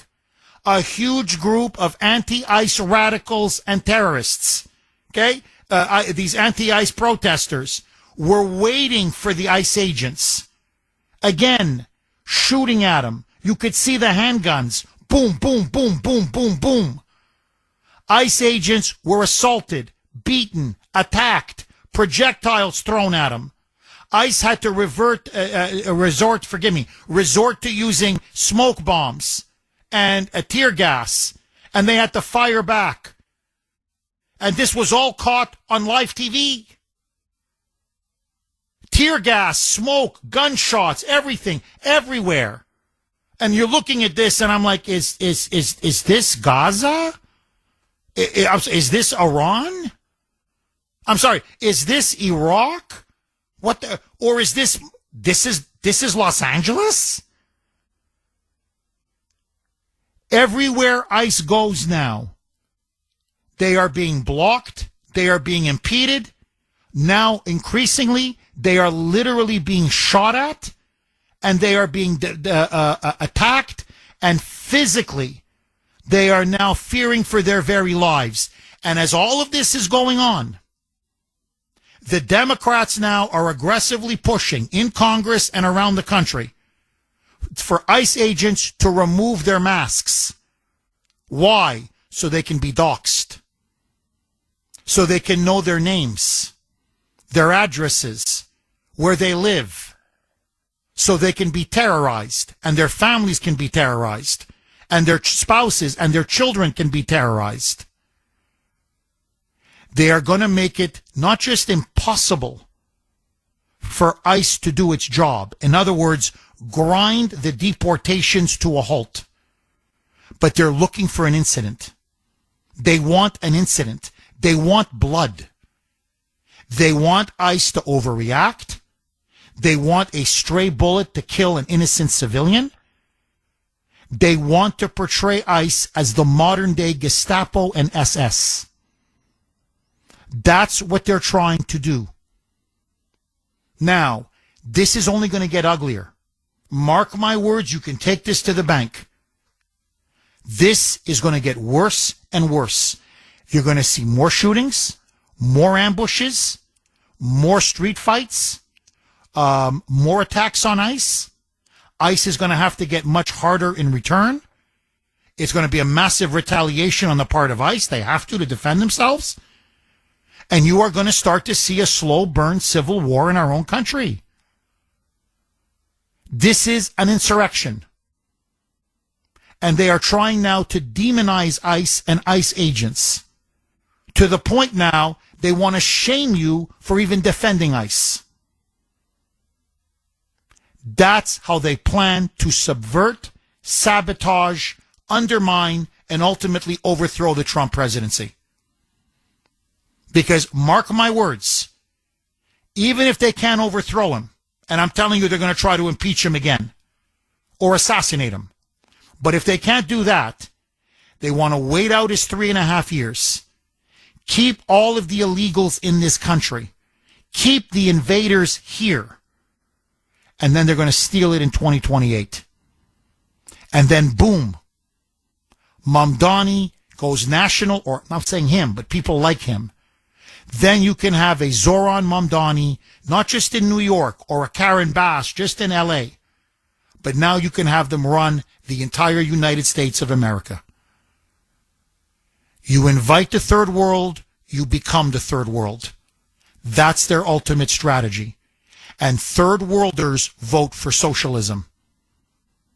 And you can yak all day and all night and expose them till the cows come home. They don't listen. They don't care. Just ask the people of New York. That's their ultimate end goal. And that's why I supported the big, beautiful bill. Because I said, if it gets these mass deportations going and gives them a war chest of $150 billion to kick every illegal out, then it's worth every single penny. We have 3.5 years to reverse Biden's invasion. If we don't, I believe this country is finished. 617-266-6868 is the number. Agree, disagree. I'm taking all of your calls. But first, Kuhner's call log. It's Friday. Caller of the week. It's time for Kuhner's Call Log, where we showcase our favorite caller from the week. I can hear you. Can you hear me? Thanks for holding, Dave. Remember, we all saw Jeffrey Epstein getting hauled out on the gurney after he was murdered or died or committed suicide or whatever. I have one question. Way out of left field, I'm going to come with this question. When was the last time you saw a dead body on a gurney where the head was not covered? I remember that face on Jeffrey Epstein when they wheeled him out and he had that little smirk on the left corner of his lips there, like he always has. I'm going to say he's not dead. They got him out of there and they got him whisked away somewhere, and, you know, he's like a Whitey Bulger, kind of hiding out somewhere, you know. I couldn't even begin to guess. And that's why I think Pam Bondi and Kash Patel and these guys, they understand more than we know about this. That's why I'm going to say, no, don't resign quite yet. Let's let this play out a little more, because there's more to this. The deep state can do all kinds of things. We know that. They don't go after any of the really bad guys, you know, the Brennans and the Clappers and all these people. We know they're all criminals, but they don't go after them. But, you know, they couldn't get out of the Epstein thing, so they just whisked them away and claimed he was dead. And he's not dead. And next week, it could be you on Kuhner's Call Log. Please, don't be a stranger. Call again. Mike, you mischievous devil, you. You're having too much fun back there. He's laughing, giggling, telling me I had so much fun editing this, Jeff. Yeah, so Epstein's alive, huh, Mike? For the record, I don't think Epstein is alive. I think he's dead and buried, but, you know, but Mike likes to have fun back there. 617-266-6868 is the number. Okay, I've set the table. I want to hear from you. Is this now an insurrection? Has the left and the Democrats, have they now declared open war on ICE? And what can and should Trump do now? 617-266-6868. Craig in Norwell. Thanks for holding, Craig, and welcome. Hey, Jeff, how you doing? So I've heard all your callers about the last 8 callers. Everybody's correct. Everybody is correct, okay? So why is it that you have the Supreme Court tell you that there's no right to birthright citizenship, but yet these judges can do this? The Supreme Court is the ultimate authority when it comes to the judicial system, correct? Yes. So my question is these people need to be arrested right now, okay? We have something going on nationally that is going to threaten to take this country down. We have open communism in this country, but yet we're playing around with trying to go through a legal system that's been corrupted. Pam Bondi, sorry, get her out, throw her on Fox, and let her report the news, because that's all she's damn good for.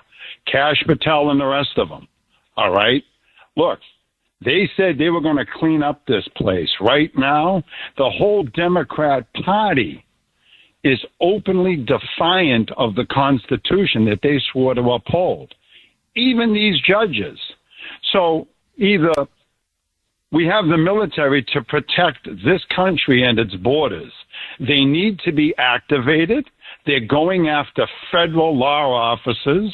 And if they can't handle it, then what do? You support them and give them aid to help them. Because all these people, in one form or another, are all guilty of treason.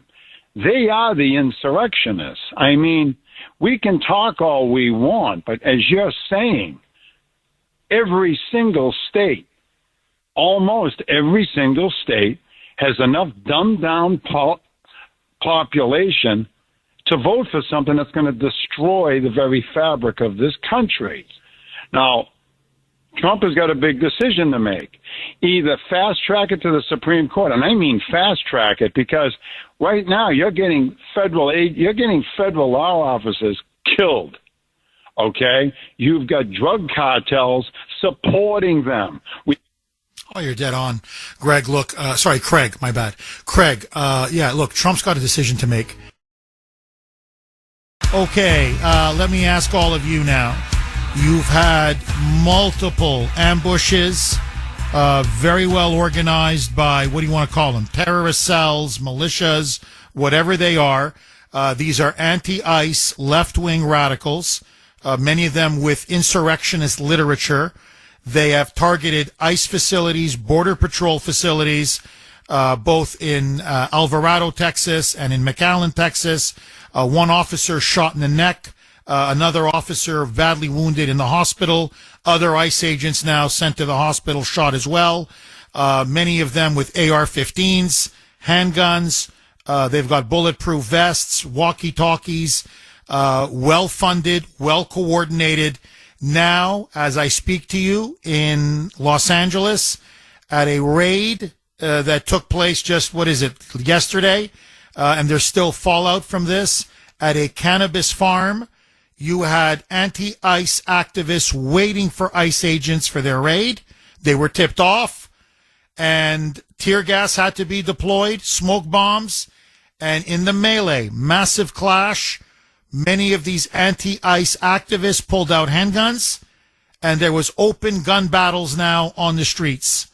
Karen Bass is siding with the violent rioters and the violent protesters, saying ICE must leave Los Angeles, her words, or the violence is only going to get worse. Are we now watching a slow burn insurrection? And what should Trump do? 617-266-6868 is the number.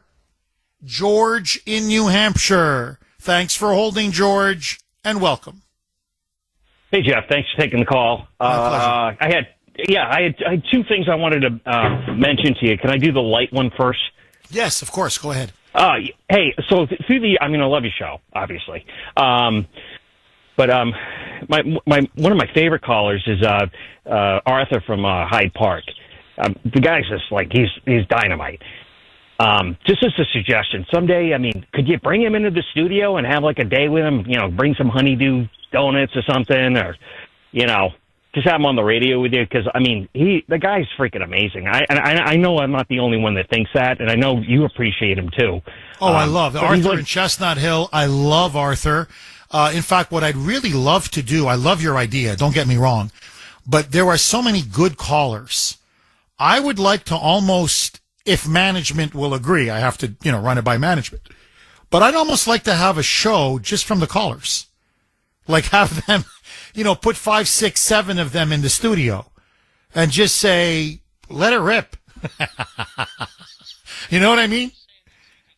Yeah, Mike is saying, I'm just saying that because I want a day off. But honestly, I think the callers are just so good. I'm almost like, have the callers be the host for that day. You know what I'm saying, George? And you know what you should do back in the day, during the, when our country first started, didn't they have like this club called Nine Loyal? Remember those guys? They were like, no one really knew who they were.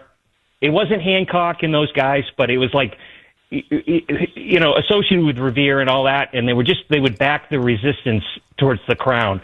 And, that's what our callers can mean, like in terms of that could be our version, and have them come on the air and just give it to the libs with both barrels. Big time. Oh my God, that'd be great. George, I love it. I love it. Let me talk to management and see what they say.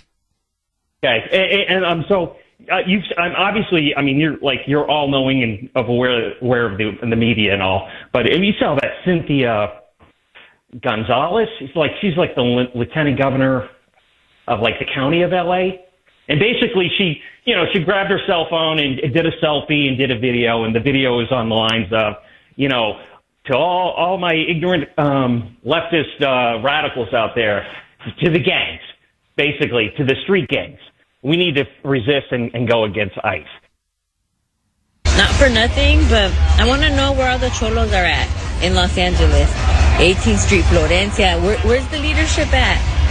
Because you guys are all about territory, and this is 18th Street, and this is Florencia. You guys tag everything up, claiming hood. And now that your hood's being invaded by the biggest gang there is, there ain't a peep out of you. It's everyone else who's not about the gang life that's out there protesting and speaking up. We're out there like fighting our turf, protecting our people. And like, where you at? Our people, where you at? George, she's calling for these gangs, who, by the way, are backed by the cartels, to basically ambush and attack and shoot, take out ICE agents. I mean, if this is, George, if this is not an open call to violence and treason, I don't know what is. What say you, George? I don't know either. I mean, I think it's the P. Diddy vermin of the media. Savage would call him vermin, allowing this to be perpetuated. I mean, gone are the days of celebrating, Jefferson, Adams, and Washington, and Lincoln, and all those, basically our founding fathers. This is what our culture's degraded to the point where this is what's allowed and accepted by our culture. This is the vice mayor calling for the 18th Street gang.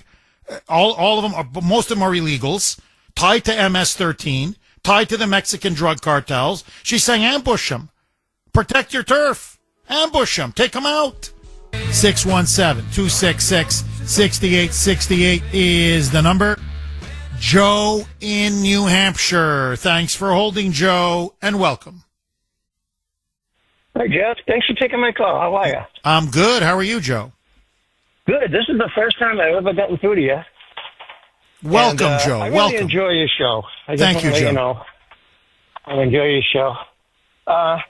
So I just want to ask you a few questions and make a few observations, see what you think, okay? Make it quick. So the left has a lot of radical, violent people, right? Yes. Right. So it's only safe to assume that the right also has radical, violent people, right? Well, I mean, it depends. Who are you talking about? Who am I talking about? Yes. American public. That's who I'm talking about. That believe in conservative beliefs, conservative values. No, I understand that. But when you say there are those on the right who are violent, give me an example. There are those on the left that are violent and have done violent things to people on the right. Yeah, Antifa, Black Lives Matter. Trump. Hold on, Joe. Antifa, Black Lives Matter. We're seeing it play out now in Texas and in California. These insane, violent anti-ICE protesters and rioters. So I'm giving you specific names to specific groups. I'm asking you, who on the right is violent? When you say there's violence on the right, well, who? Give me an example. I can't. Okay. I can't. All right, keep going. going. I can't. Yeah. So what I'm trying to suggest is it's only a matter of time before conservatives on the right get have had enough, and they start taking to the streets. And as you said, we're leading to the taboo thing to say of civil war, and you've already said it, and other people have said it, except the chickens that have their own talk shows. They won't say it. That it is what's coming. And these judges, right? If the left is always trying to assassinate people with a long gun, right? That they don't agree with on the right, like our president, right? Let me ask you this question: do you think that it's only a matter of time before these judges, like this idiot judge in New Hampshire, gets assassinated as soon as he tries to pull any of this stuff that they're trying to pull? Do you think that this is going to happen eventually? Because I do. I'm sorry, do I think that this judge in New Hampshire is going to be assassinated? Do you think that radical conservatives that are fed up with the left, okay, and they start taking up arms and they start assassinating people like judges? Joe, I'll be brutally honest with you. I mean, I could be wrong. I'm not saying you're wrong. I'm just giving you my honest opinion. I don't think it's going to happen. The one thing I've noticed over and over again is that the left has been historically violent. It goes all the way back to Karl Marx. I can take you to the Russian Revolution. I can take you every communist revolution. The left loves violence. Conservatives love and adore law and order. And I'm just looking at conservatives in this country. No one's going to shoot this judge. If anything, this judge now is going to be a hero. This judge is going to go on the cocktail circuit. This judge is already being lionized. And what do conservatives do? They ask for Pam Bondi to do something. What's Pam Bondi going to do? Pretty much nothing. And so when I say there's a civil war coming, I don't believe that conservatives are going to be the ones that are firing the shots. What you're seeing, look, it's a repeat of history. The Democrats tore the country apart over slavery because those were their voters and that was their property and that was their self-interest. They are now going to tear this country apart over illegal aliens, which in many ways are sort of modern-day slaves. They're the ones who they bring in for the cheap labor. They bring in to vote for them. They put them on welfare. And so what they did was, in the 19th century, long story short, they adopted something called nullification, which meant they nullify the federal government, federal law, federal sovereignty, federal authority. They're doing nullification again. That's what you're seeing on the streets of L.A. That's what you're seeing in New York. That's what you're seeing in Chicago or in Boston. It's modern-day nullification. That the immigration laws of the United States do not apply to their sanctuary cities and their sanctuary states. And now federal law enforcement is not allowed into their sanctuary cities and sanctuary states. And that's what they said about Lincoln. They said, no, the Union will not stand. We will not recognize federal troops or federal authority or the federal government or federal law in these, in the 11 states who eventually seceded. That this is what's starting to happen. And what you have happening in Los Angeles, this is why it's so dangerous, is you have the governor and the mayor and everybody else in the political class in California coming out and saying, we side with the bad guys. They're naked about it now. We side with the criminals, the violent protesters, the illegals. These are people who are in our country illegally. Over immigration law, over law enforcement, the good guys, the police, which is ICE, and the federal government. So history is just repeating itself. That's why I always urge everybody, we used to read history in this country. Because those who don't read history and don't understand history are doomed to repeat it. And we're not going to be the one. Look, the first shots have already been fired by them. Now, what's going to happen is, I could be wrong, Trump is going to escalate sending more military troops. They're going to start firing even more shots. They're going to push for even more anarchy and even more violence. And then eventually it's going to come to a head. And if J.D. Vance wins in 2028, which I believe he will, then I think the blue states and the blue cities are going to say we're seceding. And, or we're going to have a civil war before then. So what you're seeing now is the unraveling of our country because the left does not want to accept the fact, just like in 1860, they refused to accept Lincoln won the election. They refused to accept it. They refused to accept that Trump won. And he won on a mandate to reverse Biden's border invasion and to secure the border. And so, Joe, to be honest, I don't think it's going to be conservative versus liberal. I think it's going to be liberal versus the federal government. It's going to be liberal versus the Trump regime. And that's what's playing out now in front of our eyes. And so now you've got, look, when, this is like Fort Sumter. I mean, I don't want to overdo this, but they're already ambushing ICE facilities, Border Patrol facilities. Those are federal law enforcement facilities. They're already ambushing ICE agents. And they're gun running. They're very well funded. They're armed to the teeth. And now they in packs, they're like militias, roving militias with their literature. And according to them, this is now what the Democrats are claiming. You, Joe, are living in the Fourth Reich. This is Hitler. I'm not kidding. That's what they're saying. And that ICE is the modern day Gestapo and SS. And that illegal aliens are being disappeared. They're being just taken off the streets. And they're being put in modern day concentration camps, which is an ICE detention facility. And that people are dying.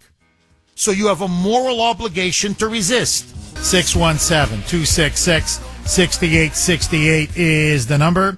Okay, just if you want to be 100% accurate, what you're seeing now on the streets of Los Angeles or in all of these ambushes and attacks on and shootings aimed at ICE, Border Patrol agents, law enforcement facilities, obviously the rioting that's taking place in LA and other parts of Portland is another one where they're lighting ICE facilities on fire and lighting ICE agents on fire. It's a rebellion. Insurrection, rebellion, it's pretty much the same thing, but it's a rebellion. And Bass openly says it. We don't believe immigration law applies to Los Angeles, period. Your writ doesn't apply here. So we want your agents out. And we want ICE out. And we want federal law enforcement out. And no, you cannot deport a single illegal alien. And I don't care if they're murderers, rapists, child molesters. We don't care. Out. So it's a rebellion. That's what you're seeing. And you're starting to see the violence of a rebellion. And look, not to put too fine a point on it, but this is why now they're doing this. It's an all-out propaganda assault.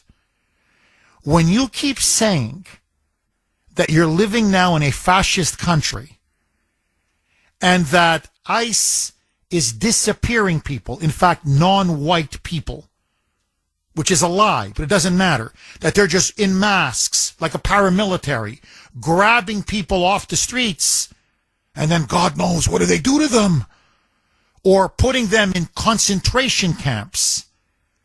Well, let me ask all of you, objectively, just stand back, wherever you are, at home, in the car, at the office, wherever.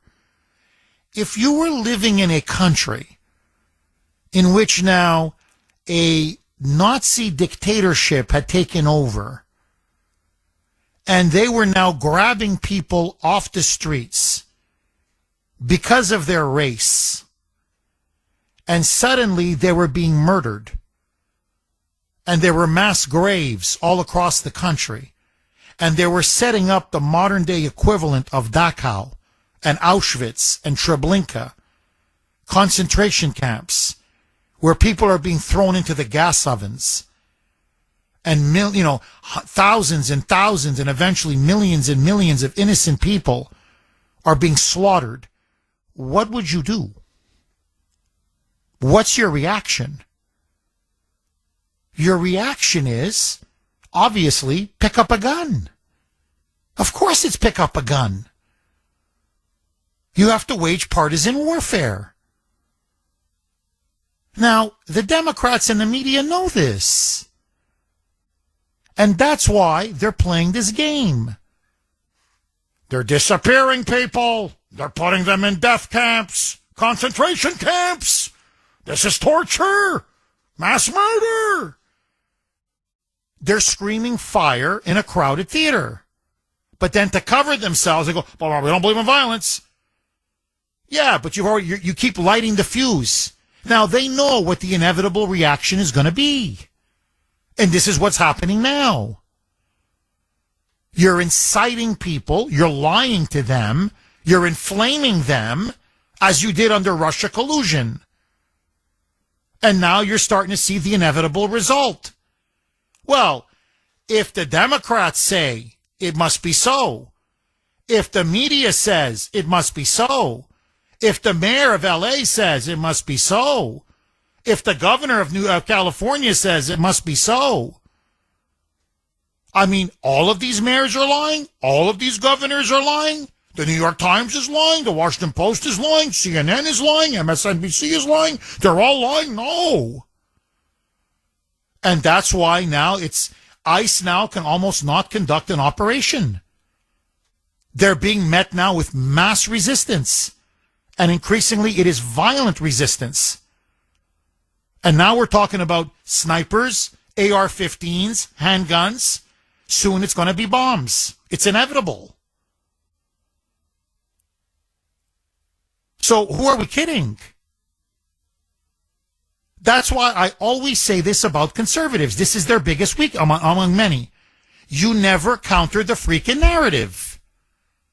And by not countering all they do is, ha, ha, ha, ha. Oh, this is so crazy. It's insane. Ha, ha, ha, ha, ha. Yeah, half the country is starting to believe it. And they're starting to act on it. That's why you have to refute. You have to debunk. You have to push back. You have to shame these people. But they don't do that because they're afraid to do it.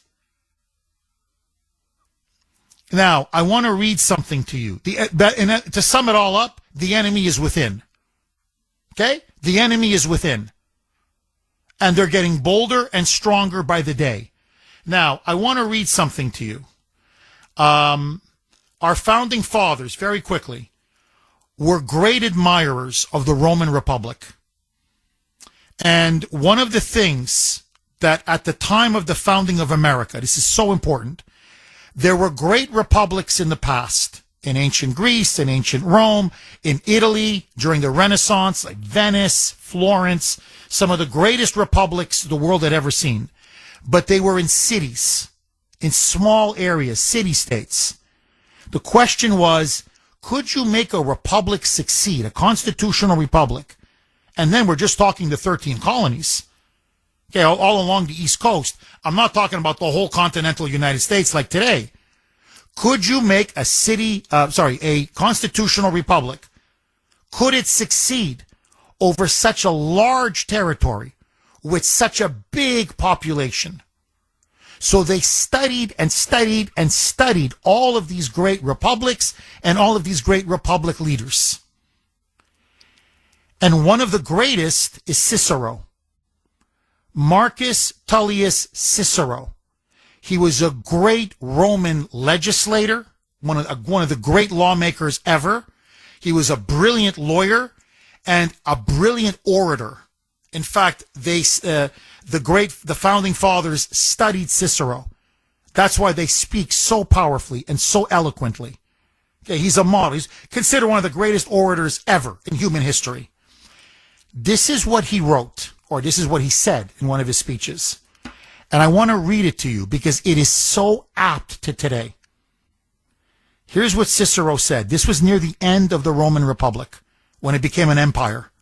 And it broke his heart. It broke his heart. And here's what he said. And just by the way, look at the language. Very few people now can write like this or talk like this. Myself included, by the way. Okay, I love just the turn of the phrase, the beautiful use of the words.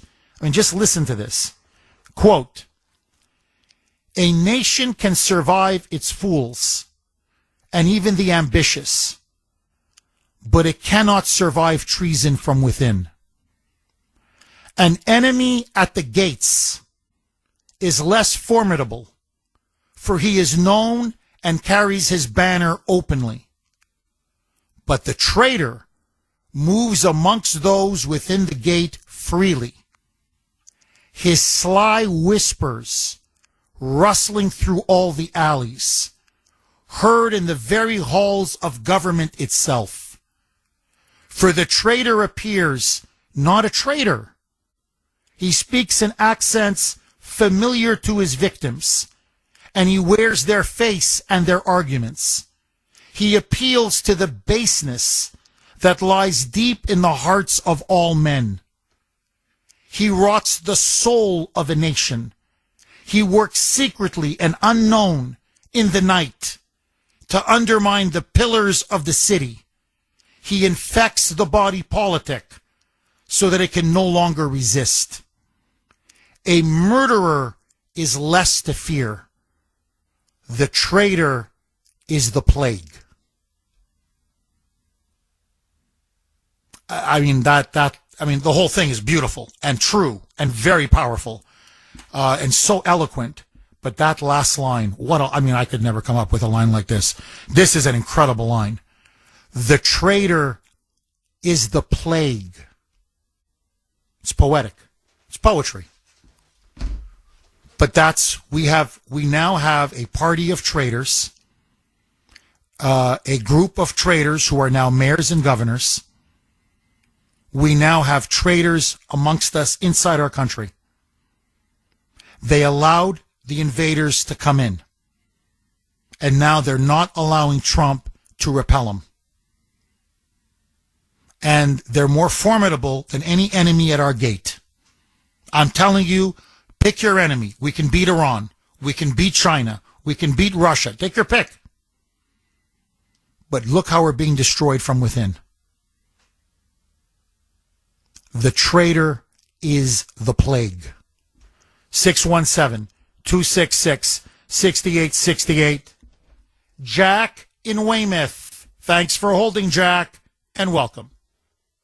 Jeff, how are you? I'm very good. How are you, Jack? Good. Couple things. You've been talking about traitors, and I think you're right.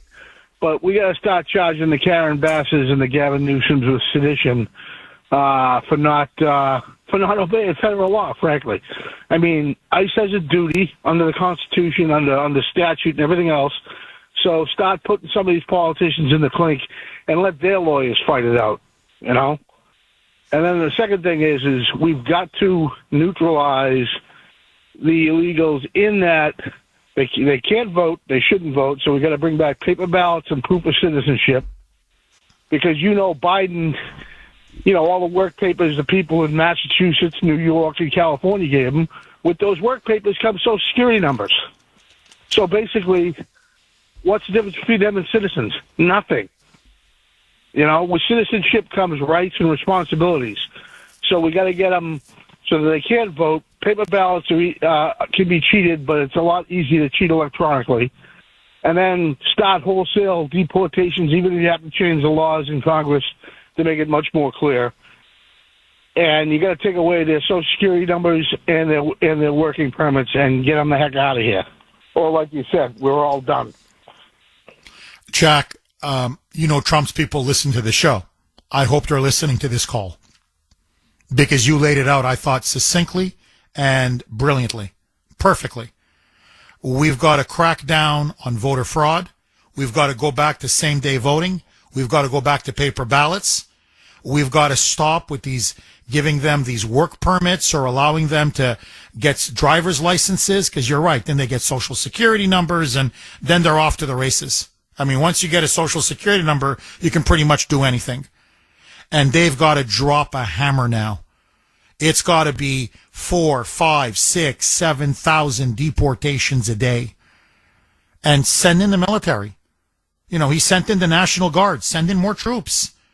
It doesn't matter now. And declare some of these anti-ICE groups as domestic terrorists. Trump's got to take the gloves off. And if I'm, look, I love the guy, and I think he's doing a great job. But if I was to nitpick, I would say focus less on some of these external foreign issues, foreign policy issues, because we got a border war. We've got invaders inside our country. This is the real war that needs to be won. And you got to focus on that. You're like a general. You got to focus on that 24/7. And I'm kind of worried, he's meeting leaders from Rwanda and the Congo. It's great. He made peace. I love it. He's a good man. Don't get me wrong. But, man, we got a war to win here. And that needs his attention 24 hours a day, 7 days a week, nonstop. But Jack, I think you laid it out absolutely perfectly. Jack, thank you very, very much for that call. 617-266-6868 is the number. Really, it's got to be America first. America first for 3.5 years. If we're going to even undo the damage that Biden did. 617-266-6868. And look, Karen Bass needs to be behind bars for many reasons. The most obvious, this is like low-hanging fruit. She impeded ICE, literally obstructed law enforcement at MacArthur Park in Los Angeles when they were trying to make arrests. She went there, stood with the protesters, the rioters, and told ICE, no, you're not coming in, you're not going to arrest anybody. I mean, that's naked obstruction. And it's caught on video. And then she even brags about it. And so I said this to Mike earlier. Mike, I don't know if you remember this during the show, pre-show production meeting. I said, Mike, if she wasn't the mayor of L.A. and the backing with the governor of California and all of these violent leftists, she would have been arrested a long time ago. It's that Pam Bondi and Kash Patel are petrified of the blowback. That if they arrest her, they're gonna burn LA to the ground. It's going to be the mother of all riots. It's going to be like Rodney King, if you remember that, in the early 1990s. But if it was you, if it was me, look, if two police officers, forget what we saw in LA, if two police officers are in the process of arresting a fleeing criminal, and you or I, we just get in the way.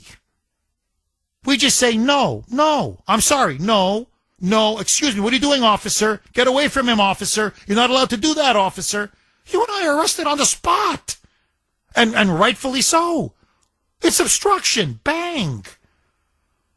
So, because she's the mayor, and she's not protecting one, she's protecting millions of these lawbreakers. I said this before.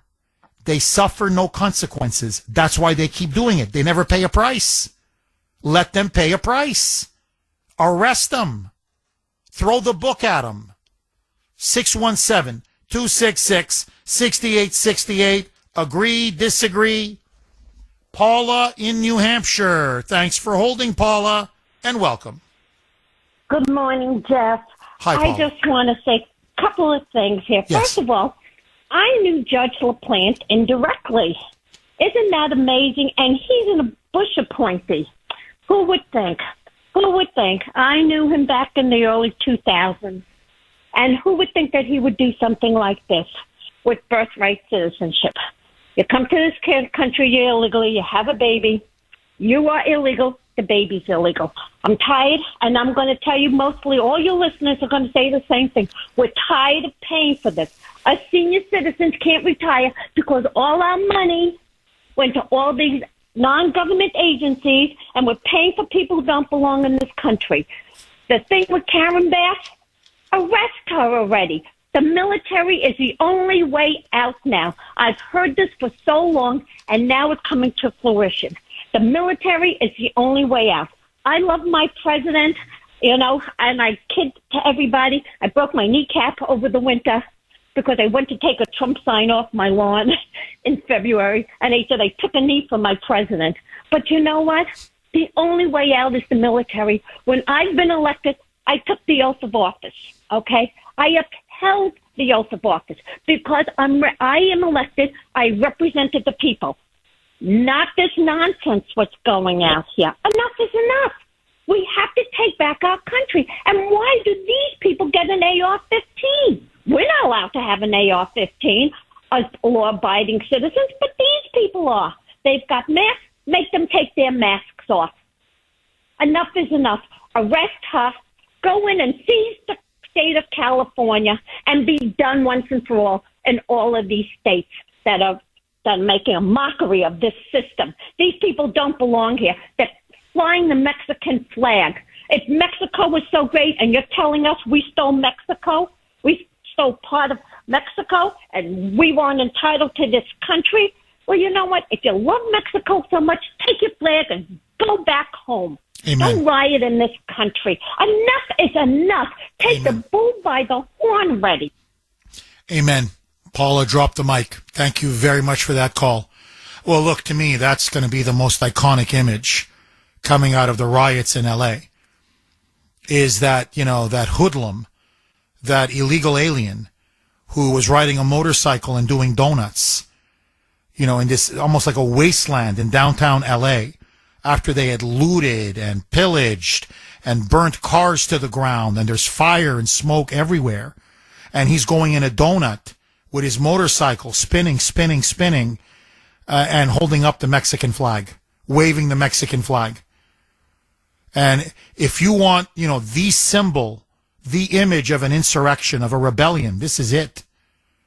And amazingly, Karen Bass and Gavin Newsom and the entire Democratic Party sided with that guy waving the Mexican flag on the motorcycle in L.A.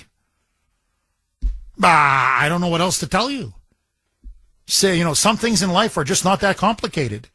616, and you're right. You guys love Mexico. And by the way, they keep waving Mexican flags. So, okay, fine. You love Mexico. Go to Mexico. But no, you come here, and on top of all the welfare and the EBT and the free health care and the free education and the free housing and the jobs that you steal from Americans if you work under the table, and that's still not good enough for you? I mean, I'm sorry. Say what you want about Americans. I'm not saying we're perfect. We're not. We have our flaws like everybody else, like every other country. But we don't go to other people's countries and riot. We don't go illegally into other people's countries. I'm not saying not one. I'm not talking about one or two, you know, by the millions, in big numbers. We don't go to other people's countries illegally and then take all of their free stuff and then riot and wave the American flag. Like, we don't do that. Just the nerve, as the Jews would say, the chutzpah, the face of these people. They're shameless.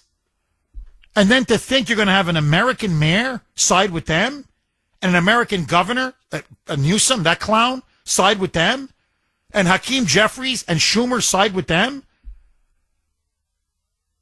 and all the rest of those criminals, AOC and Bernie, and you can run down the whole list. They're all like, we stand with the illegals. Sorry, we stand with the immigrants. They're not immigrants, they're illegals. You should be ashamed. I'm sorry, you should be ashamed of yourself. And it's no wonder. Recent poll was done right around July 4th. Are you proud to be an American? That was a simple question. 92% of conservatives, yes. Ben in New Hampshire. Thanks for holding, Ben, and welcome. Morning, Jeff. Hi, how are Ben. you? I'm good. How are you? I'm good. A couple of callers and you and yourself have kind of stolen my thunder a little bit. But I just want to make a quick comment about what Joe had made in regards to the conservatives, and then I'll make my other points. Yes. The conservatives are too busy working, trying to make ends meet and support their families and so on. So why they can't really fight back right now? We're too busy, cleaning up the Democrats, liberals' messes. So, and honestly, I don't want to cut you off, Ben. I'll give you all the time in the world, I promise. And too tired. No, really, Ben, aren't you tired? I'm always tired. You're working, you're paying the bills, paying taxes, taking care of your family, raising your family. Man, by the weekend, I'm bushed. And then even then with the kids, I got to take them everywhere. Like, who's got time to pick up? I'm too tired. A, we don't have the time. And B, I'm too tired to pick up a gun. But please, Ben, keep going. A quick point on that. But you had touched on something earlier. You had mentioned that, Anita and BLM should be labeled as domestic terrorists.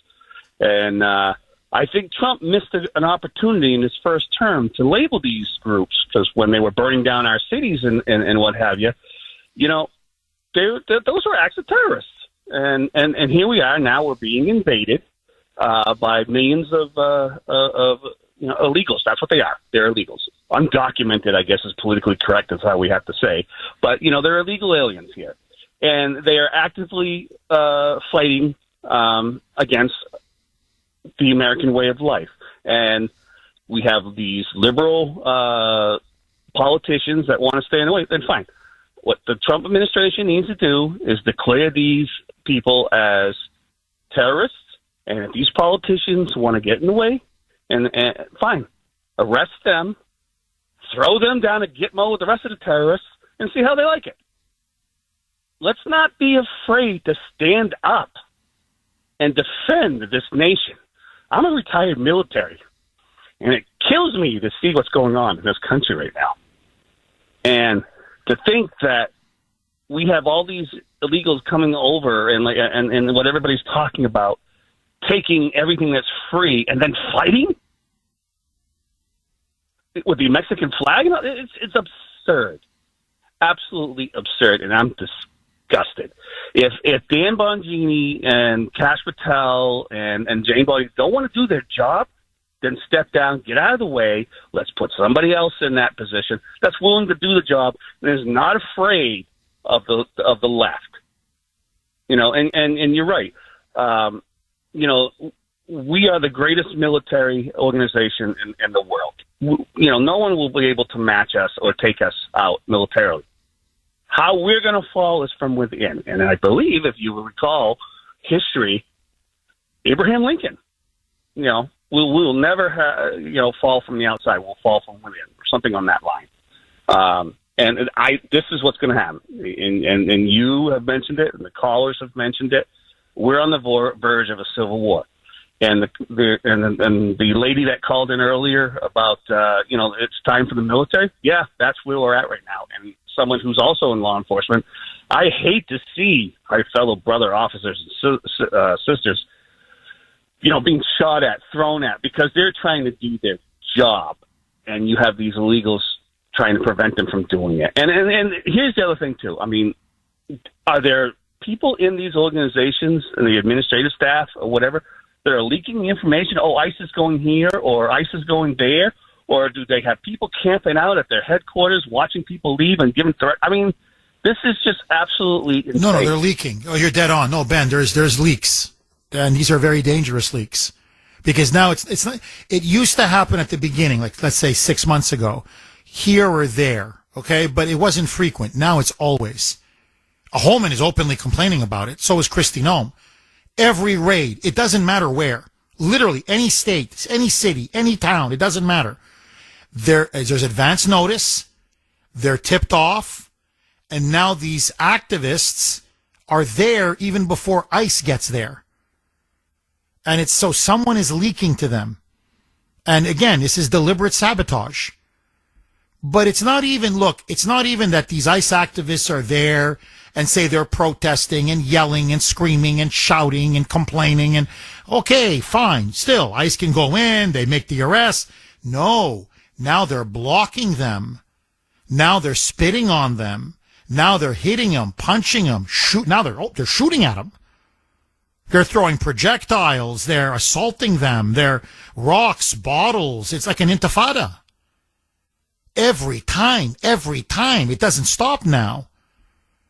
And so ICE is getting more aggressive. They have to. Now they're using anti-rioting tactics and crowd control tactics. It's smoke bombs. It's tear gas. They have to up. And so the more ICE has to up their response, the more the other side, now they're just openly shooting at them. So now you're having gun battles. So and some innocent person, it's going to be inevitable, collateral damage as they call it, a stray bullet, whatever, is going to get killed. And the media is going to hold that person up as a martyr. And that's what they want. They want blood. Because they believe the more blood there is, the more they can shame ICE and prevent them from executing these mass deportations. It is a deliberate strategy. And my fear, and I think you're right, Ben, I think it's only going to get worse. So have the military accompany ICE now on these raids. To me, send in even more troops. And you send the signal. You're not going to block or impede or attack ICE. We're not going to accept it. But you've got police officers now shot in the neck. 617-266-6868 is the number. Okay, we're going to go right back to your calls. But first, joining us now, as she always does at this time, the co-founder, president, CEO of Kelly Financial Services. And yes, that is her wonderful name, Kelly. A double Kelly. Kelly, how are you? Good morning, Jeff. I am good. When you build a home, you don't start with the roof. You start with a solid foundation. And planning for retirement really works the same way. At Kelly Financial, we're offering our complimentary investor guide, Designing Your Fiscal House to Weather the Elements. It's a smart, simple blueprint to help you strengthen the core of your retirement plan. Whether you're just getting serious about retirement or you're trying to catch up later in the game, this guide was designed with you in mind. And if you're looking for personal guidance, we're here to help brick by brick, step by step, with a plan that's tailored just for you. Give us a call or email kelly@kellyfinancial.org to request your free guide or schedule a complimentary appointment with one of our trusted fiduciary advisors. Jeff, I will continue this conversation with our Kelly advisors tomorrow morning at 9 a.m. on Safe Money Strategies Radio. Do tune in or go to our website for our radio rewind. Jeff, have a wonderful weekend. My best to Grace and the kiddos. Thank you, Kelly. Have a wonderful weekend as well. And please give my best to everybody at Kelly Financial. To get your free copy of Retire Your Fear, Plan Your Future, call now, 888-800-1881, 888-800-1881, or you can actually email Kelly herself at kelly@kellyfinancial.org, kelly@kellyfinancial.org. Okay. Again, I talked about how history repeats itself. Very quick. So in the lead up to the first Civil War, when the Southern Democrats, the Democrats were pushing nullification, it started with the politicians and the political leaders, and of course it began to filter down. And so you saw a slow rolling rebellion. This is what you're starting to see now as well across, say, California as an example. Now, this occurred just, Tuesday night, I believe, or on Tuesday? So this was just a couple days ago. This is in Ontario, California. Not to be confused with Ontario, Canada. Ontario, California. Right near an advanced medical surgical center. ICE did a raid. They were targeting 2 illegal aliens.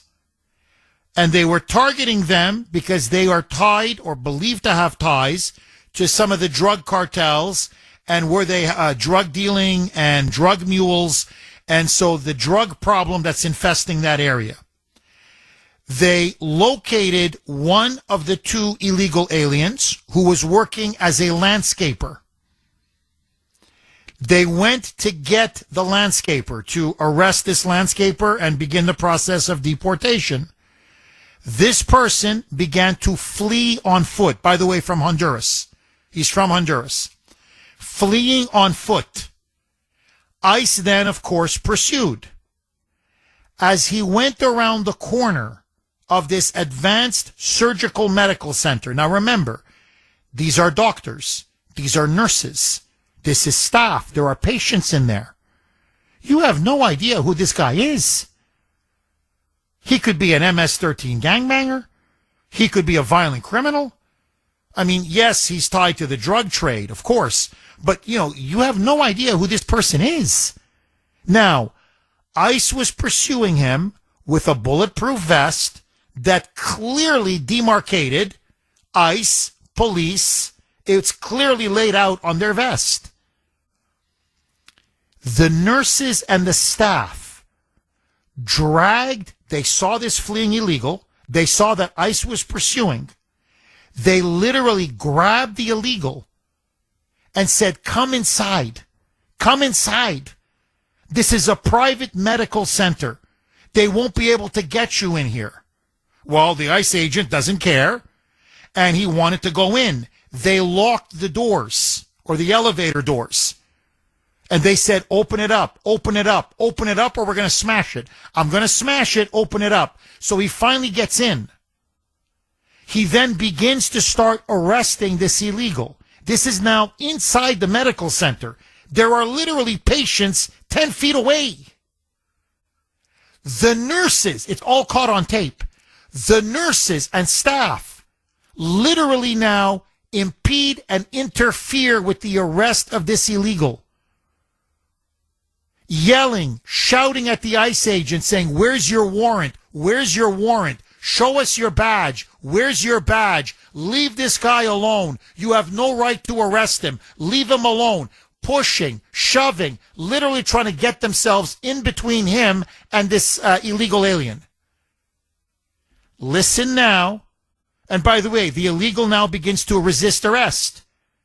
A second ICE agent then comes in, and the two of them eventually are able to subdue him and slap on the handcuffs. Roll cut 4, Mike.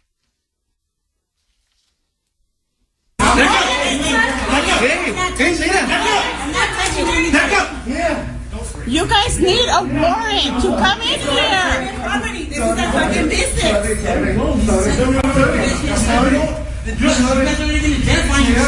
Identify yourself. Look,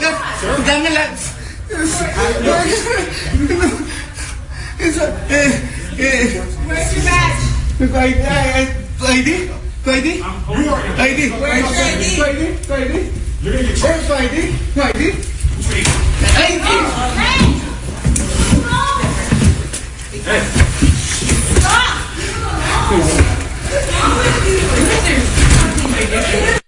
Stop. Leave him alone. What's wrong with you? Where's a warrant? Where's the badge? And no, Mr. Tough Guy, if you notice that, he's the one that's crying now in the background. That's the illegal, Mr. Tough Guy. Suddenly, no. And then, of course, he doesn't know any English, but suddenly, ID? Where's ID? You have ID? Suddenly, oh my, he can speak English. It's incredible.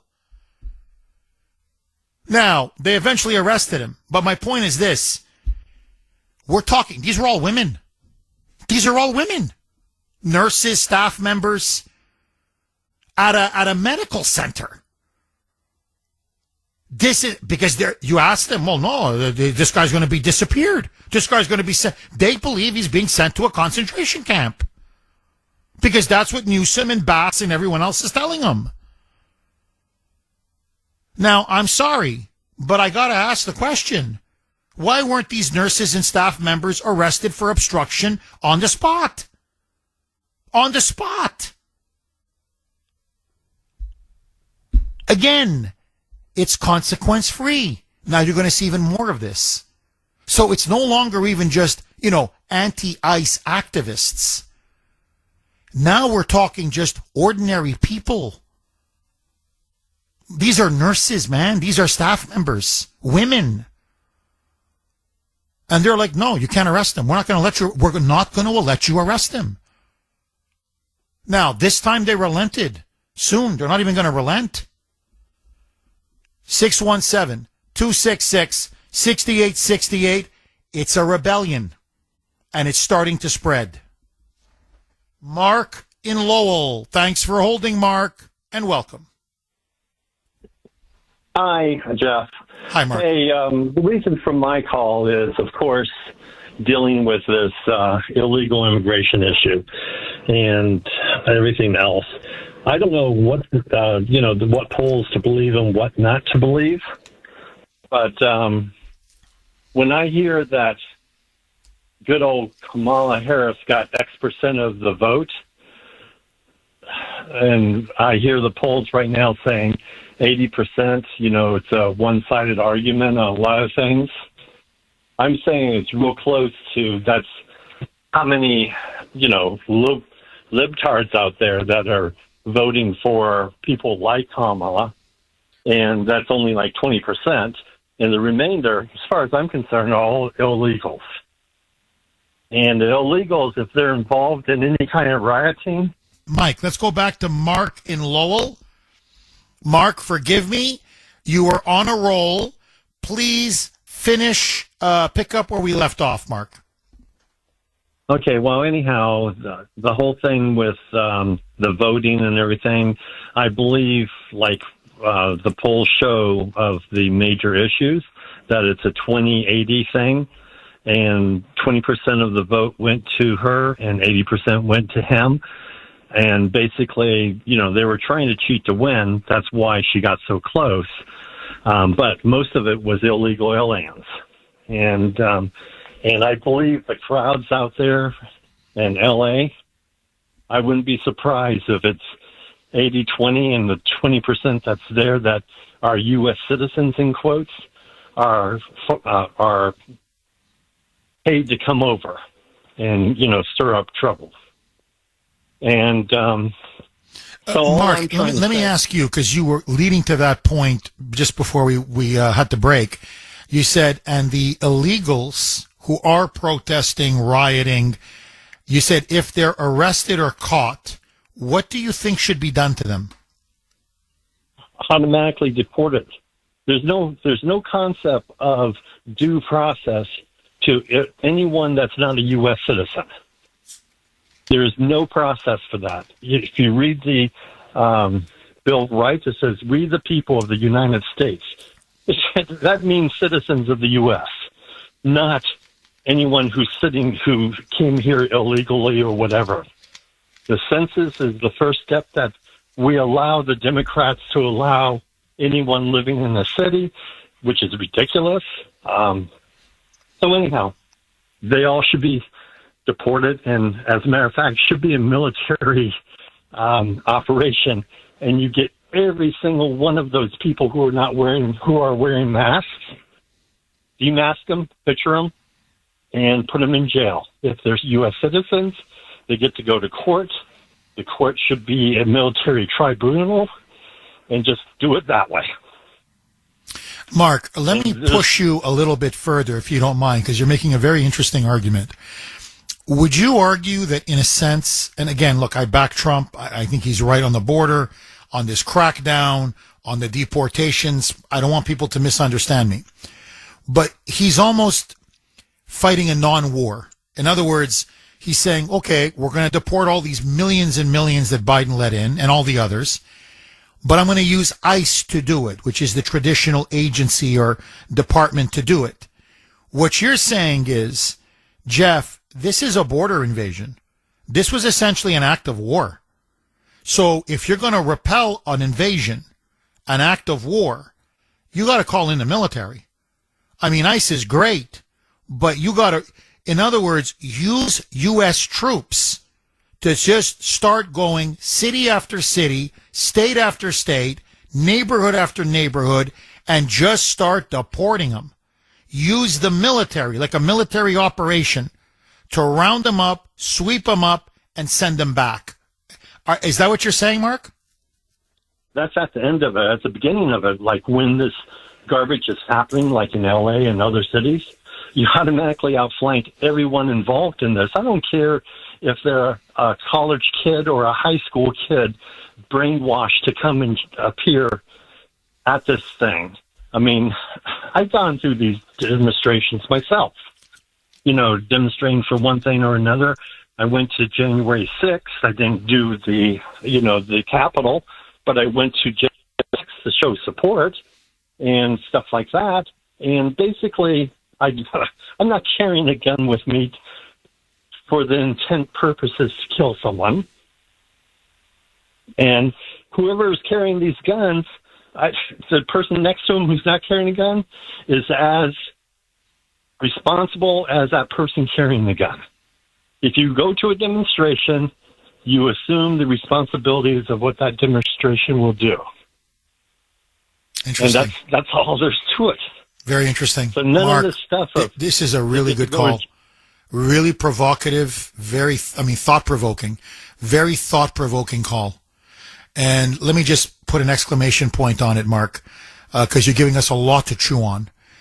If you're dealing with a violent insurrection, and that's what this is now, it's not just an insurrection, now it's a violent insurrection. Well, what do you call? Do you call ICE? Or do you call in the military? And I think Mark's answer is, and I think the logic is inexorable, it's impeccable, you call in the military. So maybe the problem now is ICE is great, but now it's time to take it up another level. Don't just send in the troops to help ICE. Literally send in the troops to round them up and deport them. Mark, dynamite call. Dynamite call, Mark. Okay, let's go to Joe in Quincy. Mike, how much time do I have left? All right, Joe, 2 minutes. The floor is yours. Let her rip, baby. Morning, Jeff. Hi, Joe. First time call, long time listener. Welcome. What I want to talk about is all this going on with this, Karen Bass and all these mayors. Isn't it illegal as far as to harbor, be harboring illegals? Yes. Okay. So why hasn't there been an example of arresting some of these mayors? Tom Homan needs to come out and stop putting some arrests on some people, and then that's going to set the example that you're breaking the law, okay? Now, we stood out, in Massachusetts before the election. We had many standouts across Massachusetts. 76 million people, 76 million people voted for Trump. 78. 78. So where are all these people now? Now's the time that us people, the voters, the majority of the people, need to start to get back out in the standouts, need to get back out in the streets and peacefully protest. And ask Trump and Homan to start arresting these seditious mayors who are obviously now coddling criminals. I'm with you. I'm with you all the way, Joe. Great way to end the show. Joe, please don't be a stranger. Call again. First time caller, you did a great job. All right, on that note, have a great weekend. Bye-bye.